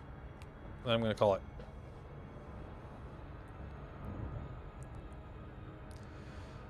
I know where people are coming from with the slight ambiance. Some really like it and enjoy the game more. Yeah, but I like the immersion you described with a good track that makes you feel awesome while playing a particular scene or such. Yeah, just helps getting into it more. I agree. I totally agree. And I think, but I also think that like that kind of like immersive music works a lot better in a story-based, like maybe more of a story-based single-player type thing, and less so in like a big like universe like this where you never know what somebody's doing. Like they can curate that stuff in like a story more railroady story game than they can in a game like this, right? They need to try and make their stuff much more multi-purpose, right? Whereas like when you're playing, let's say Cyberpunk in that first mission, right? They know exactly what you're doing. They know exactly where you're going. They know exactly kind of like what's coming in. They can curate some really epic battle music for that. But I guess like it, and while like XCOM does it well, like we were saying, but even then, like it is definitely more open, right? But it is still very much on rails. It's very much like a story, and when you go to like battle mode and when you're on the ship and stuff, right? I don't know. It probably is just a lot easier to do that kind of thing in a game where you kind of know where the player is at all times. Not that Hello. it can't be done. Oh, Jesus. You did it again. I was trying to pick a good time to, like, just ease in, but I knew it would just involve me just yelling at you. Yep. You know, I always have all of the noise, like the Discord noises turned off, so I never know, like I never get those, like, somebody has joined the chat noise. So it's just all of a sudden there's a voice. Hey, Boris, welcome. Suddenly a Boris, that's right. Oh, goodness. I hope we're not keeping you because we've not been ready. If you need to go, then you can. Oh, you can go. Yeah, I've basically, I'm going to be, I said 5 more jumps and then I'm done. Because I have to Okay. have some dinner and get ready for games with my dad. So, Yep. but yeah, so I'm gonna do 5 more jumps, and then I'm gonna sign off. So like basically, latest in about maybe like 20 minutes. Okay, that's all right. I'll just drop in and out, stick around. I'm all suited up and ready to go for Nidmas. If anyone's watching and doesn't know what's happening, Lyric and I are like, it's our morning on Christmas Eve, and we've decided that since a lot of people this year are going to be, stuck in their houses by themselves, or with only a few people, that we're going to spend Christmas with you. Except our Christmas, like for a lot of people, it's still the 23rd, but Yep, it's for the me, morning the of 23rd. Christmas Eve. We're gonna pretend that it's Christmas Day, and we're just gonna have a nitty Christmas, and we're gonna stream for a long time. Hopefully, we don't have much of a plan, just as you don't have much of a plan on Christmas normally. I don't think you just sort of turn up, eat some food, play some games, and then. We're going to have some competitions. We're going to have a gingerbread house building competition. Wow. Lyric's actually, I think she's getting breakfast ready. So we're going to have breakfast in front of the tree and then open our Nidmas presents. Nice. And then I think we'll bake like she's got the gingerbread dough. I think she'll bake that. And then while that's cooking, we'll go off and play some games, and then come back and decorate the gingerbread houses. It's a competition, and we're actually going to eat it on real Christmas at my family's Christmas. So the monstrosity that I'm almost certainly going to make, I'm not going to try and make a monstrosity. It just happens. Real people are going to have to eat it, and. And I think we're going to have a cocktail competition, which I wanted you to be a part of, Anubis. But Yeah. I think you might want to keep your distance from what's going to happen. I see. Maybe we could do it again on Stringvesta. Maybe yes. I'll be much. Maybe in better situations then. I don't know, but I guess it really depends. Like I'll be playing most of the night tonight with my dad, and then normally after that it's like bedtime for me. Yeah. So like I don't imagine I'll be able to join much. It depends what if you're still going when I wake up tomorrow morning. Yeah. Well, yeah. It might be like just as you wake up. There'll be like maybe an hour, I'm guessing. Yeah, But exactly. I'm assuming you don't want to make and drink cocktails as soon as you wake up. That's good the point. problem we were going to have, because we were going to have the cocktail competition now, thinking like there's a chance that you'll be around. But it means that we'll have breakfast in front of the tree, open presents, cocktails. That's awesome. Yes, and Gary, I agree. Like with all monstrosities, they happen. Yeah. Good times. So are we is it gonna work out that Yeah. that I'm passing the stream over to you in about? Yeah. Okay. Yeah, we're ready, but don't expect a professional. Right. No, I just experience. remember. Yeah, I just remember. Was it 2 days ago? I got scolded by Sal because I didn't know how to do the whole raid thing. So Yeah, I was like, yeah. am I supposed to do a raid thing? But if you're like picking up right after, then I guess we're just like giving everyone. we're gonna raid you on the same channel. Yeah. Everyone stays exactly where they are. They don't do anything. It'll go black for a little bit, and then it'll That's come right. back up. And you'll see a fuzzy Christmas tree, because it's the best camera I had. Yeah, nice. All right. Yeah, I'm gonna try and get better at that. So like at the end of my streams, if there's not another one coming on right after my stream, right on our channel, then I'll try and get better at how that works. Where you find some other person that's streaming. I think that she said right. You just find a random person who's streaming right now, and then you tell everybody to go raid them. And is that it, or do you have to do anything? No, you put like unless you got the dashboard up, you put /raid and then the channel name in the chat. Oh. And then you wait a little bit and then you confirm it, and then it like shifts all of your chat over to theirs. Oh, weird. Okay, cool. Yeah, and I think it also helps with like performance numbers and stuff like that, like for them and Cool. us, I assume. Yeah. Yeah. So 'cause, I will Yeah, try and do that. I get in trouble from Bernie all the time for not doing it. Yeah. Because Do you? like when I'm done, and I just click go away. Just click go away. Nice. Spidey back. Spidey's back. Guess who's back? Back again. Well, look who it is. Yes. There is a raid command. Yes, that's what I'm hearing about. Boris sounds different. Yeah, you do sound, your mic sounds a bit oh yeah. more grainy, or I don't know. My mixer turned up. My new very expensive microphones, the same as Apple's. They all turned up. I don't know if I've got them configured all correctly yet. I don't think you do. Okay. Sounds worse. Yeah. Well, yeah. You sound a little like, I don't know what the word, like the word that came to mind was a little grainy, or like scratchy. I don't know. But not Okay, well, bad. But it's just like, yeah, you don't sound as clear as I'm used to. And maybe well, that's just me. I look don't know. forward More to bassy. that There you for go. the Yeah, rest of more the day. bassy. You're more Yeah. bassy. Oh yeah. These that's what these mics do. I think I can turn some of that off. I don't know. What does everybody think? Does he sound zezzy? Should we just tell him to keep it the way it is? We have a more sexy Boris.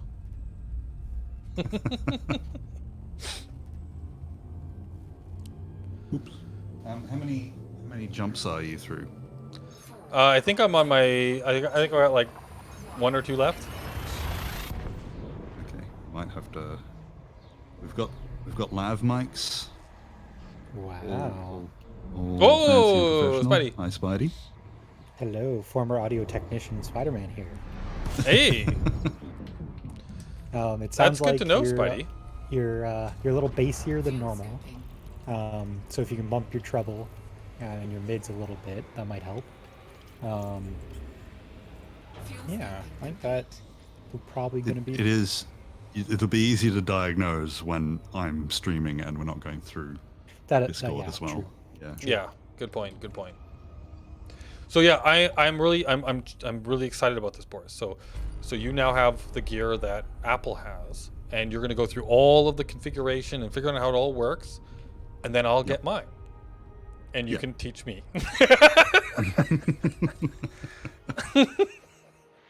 Oh no, my cat's eating my lav mics. All right, last jump, and then Oh, I'll no. do the. Too quick. We've got to get like mic'd up and stuff. So I'm gonna jump off briefly. Okay. Uh, I'll right. like I'm gonna show everybody my progress too first. So I'm last jump, do a scan, show progress, and then I'll be ready for you. So go. What's Boris streaming? Boris is streaming Nidmus. Oh, cool. Yeah, so they're like gonna have like breakfast with everybody, you know, and then they're gonna like do like Christmas stuff, like I don't know. Yeah, they're basically they said that they're going to. He gave me a whole like list of things that they're doing, and I don't remember any of it anymore. But I think there was opening presents from under the tree. I think there was breakfast. I think there was games, right? Like playing games, like, you know, all that kind of Nice. stuff. But yeah. Well, Gary, I call myself a professional / former audio technician, even though I really only did it for I did it for like a year in an amateur theater, and then I worked with a company that set up and teardowns for audio and visual for like 2 or 3 months. So I mean, I don't have a pretty good resume in that field, but I know a little bit more than some other people. There you go. All right, well, let's do the how far did we make it today update. So let's bring up the galaxy map.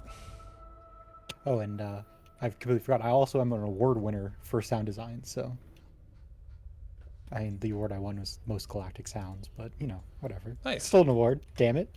Yeah, I like it. All right, so we are 19,000 light years away from Beagle Point. I think we started the journey today at about 11,000 light years. So I think that means that I did 8,000 light years today. Because we were kind of around here-ish or something like that. So I'm halfway through this sector now. We started off the stream and I was like right over here at the beginning of the sector. So I've made it halfway through the sector, and then my next waypoint that I set for myself randomly is less than 10,000 light years away. So I probably can do that in the next stream, is get from here to there in the next stream, into the next sector over. And we are, so then the goal is to fly down this arm of the galaxy all the way around, and then over here to Sol. Actually, my where I will go, my kind of like waypoint, or my entry point into the bubble, is always Ilu. This is where I go, Ilu. This is the home of the what's the name of that? There's a player group.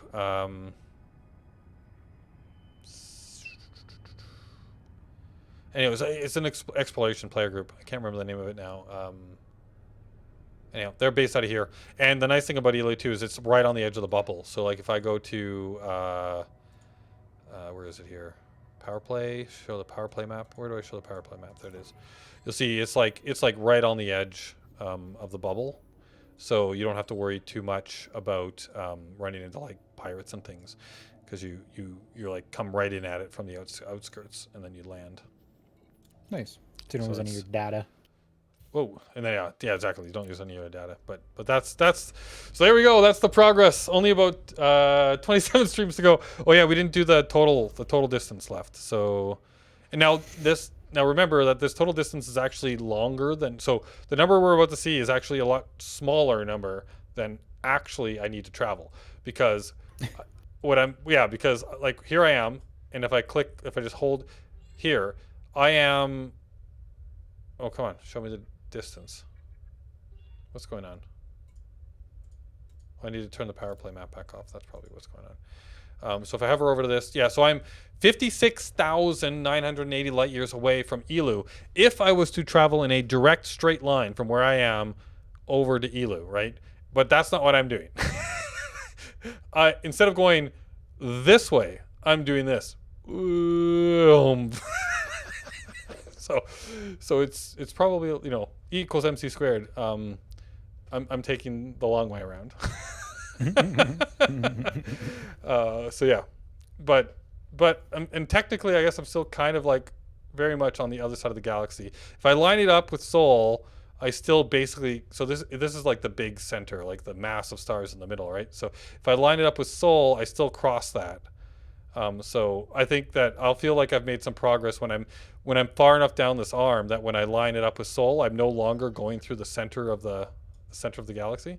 That'll make me feel like I'm making some progress. But right now I'm still I still cross over that with a straight line. But there you go. That's what we've done. That's where we were. This is where we are. That's the way we're going. That's where we want to be. I'm sure you'll get there in a year. Yeah, exactly. I'm gonna keep trying to like plug along. I really want to be back before the new version of the game drops, which is supposed to be first half of 2021. Nice. Somewhere in there. So I'm gonna keep plugging away at this. But anyhow, so yeah, I don't know if Boris is ready. I tried to stall as long as I could. So there might be a little bit of black screen. Don't go anywhere, everybody, because Boris and Lyric and everybody will be back very, very shortly for a very, very for a very nitty Christmas. A very nitty miss? For a very nitty miss. I'm excited to see where this goes. Yeah, I know, right? I'm gonna because I'm kind of spectators. Yeah, I'm gonna be playing games with my dad and stuff tonight, but I think I'm gonna have another monitor up, muted, just so I can kind of like look over every once in a while and like see what the hell's going on. So there you go. I hope you guys all enjoyed the stream. Oh, I'll take a quick look at the chat here. 8K of stream. Very nice. Yeah, so 8K in a stream isn't too bad, right? Only about 27 streams though. Yeah, exactly. Yeah. 112K light years, 8K per stream, 14 streams. Well, that's better than 27. If you keep it up. There you go. You could do it in about 2 weeks, streaming every day. Yeah, exactly. Like if I can get in, this is about 3 hours. If I could get in about 3 hours every day, I might actually make it by I don't know. I think I still would miss New Year's, wouldn't I? But I'd be pretty close. Oh, it's No Man's Sky. No, it's Elite Dangerous. Yeah, it's Elite Dangerous. Yeah. All right. But I might be doing some No Man's Sky later. I'm back. Anyhow. All right, Boris. Ooh. I'm ready to transfer control. All right. Okay, I'm just going to very briefly in Discord, so you can tell me how awful it is. I'm going to switch over to the lav mic, so it's going to sound different again. If I remember how. There? Can you still hear me? Can they hear me? Yep. And could you hear Lyric? Yes. Okay, she was in the other room, so that's good. Just remember, you're wearing a live mic, so don't go Yeah. to the washroom. That's probably going to happen. That's good advice. And can you hear my bells? Oh my goodness, yes, won't I get can it hear your now. bells. Okay, I assume it sounds like noisier. It's not bad. Okay. It's a little down in quality, but your actual your levels are good. Okay. At least All right then. in Discord. Yeah. So we're about to switch over to. I'll update the. Okay, so we'll go down. I'll update the stream information, then come back up. All right, so yeah, hold on, everybody. It'll be a few seconds in transition, maybe a minute, and it'll be back up with Boris and crew. Boris and Lyric for Nidmus. So what? I don't know about Discord. Do you guys want to? No, you've got to go, Anubis, and we don't have a way to hear you. That's the You problem. can put earphones in. Yeah, we can put earphones in. We're not ready. We'll just start.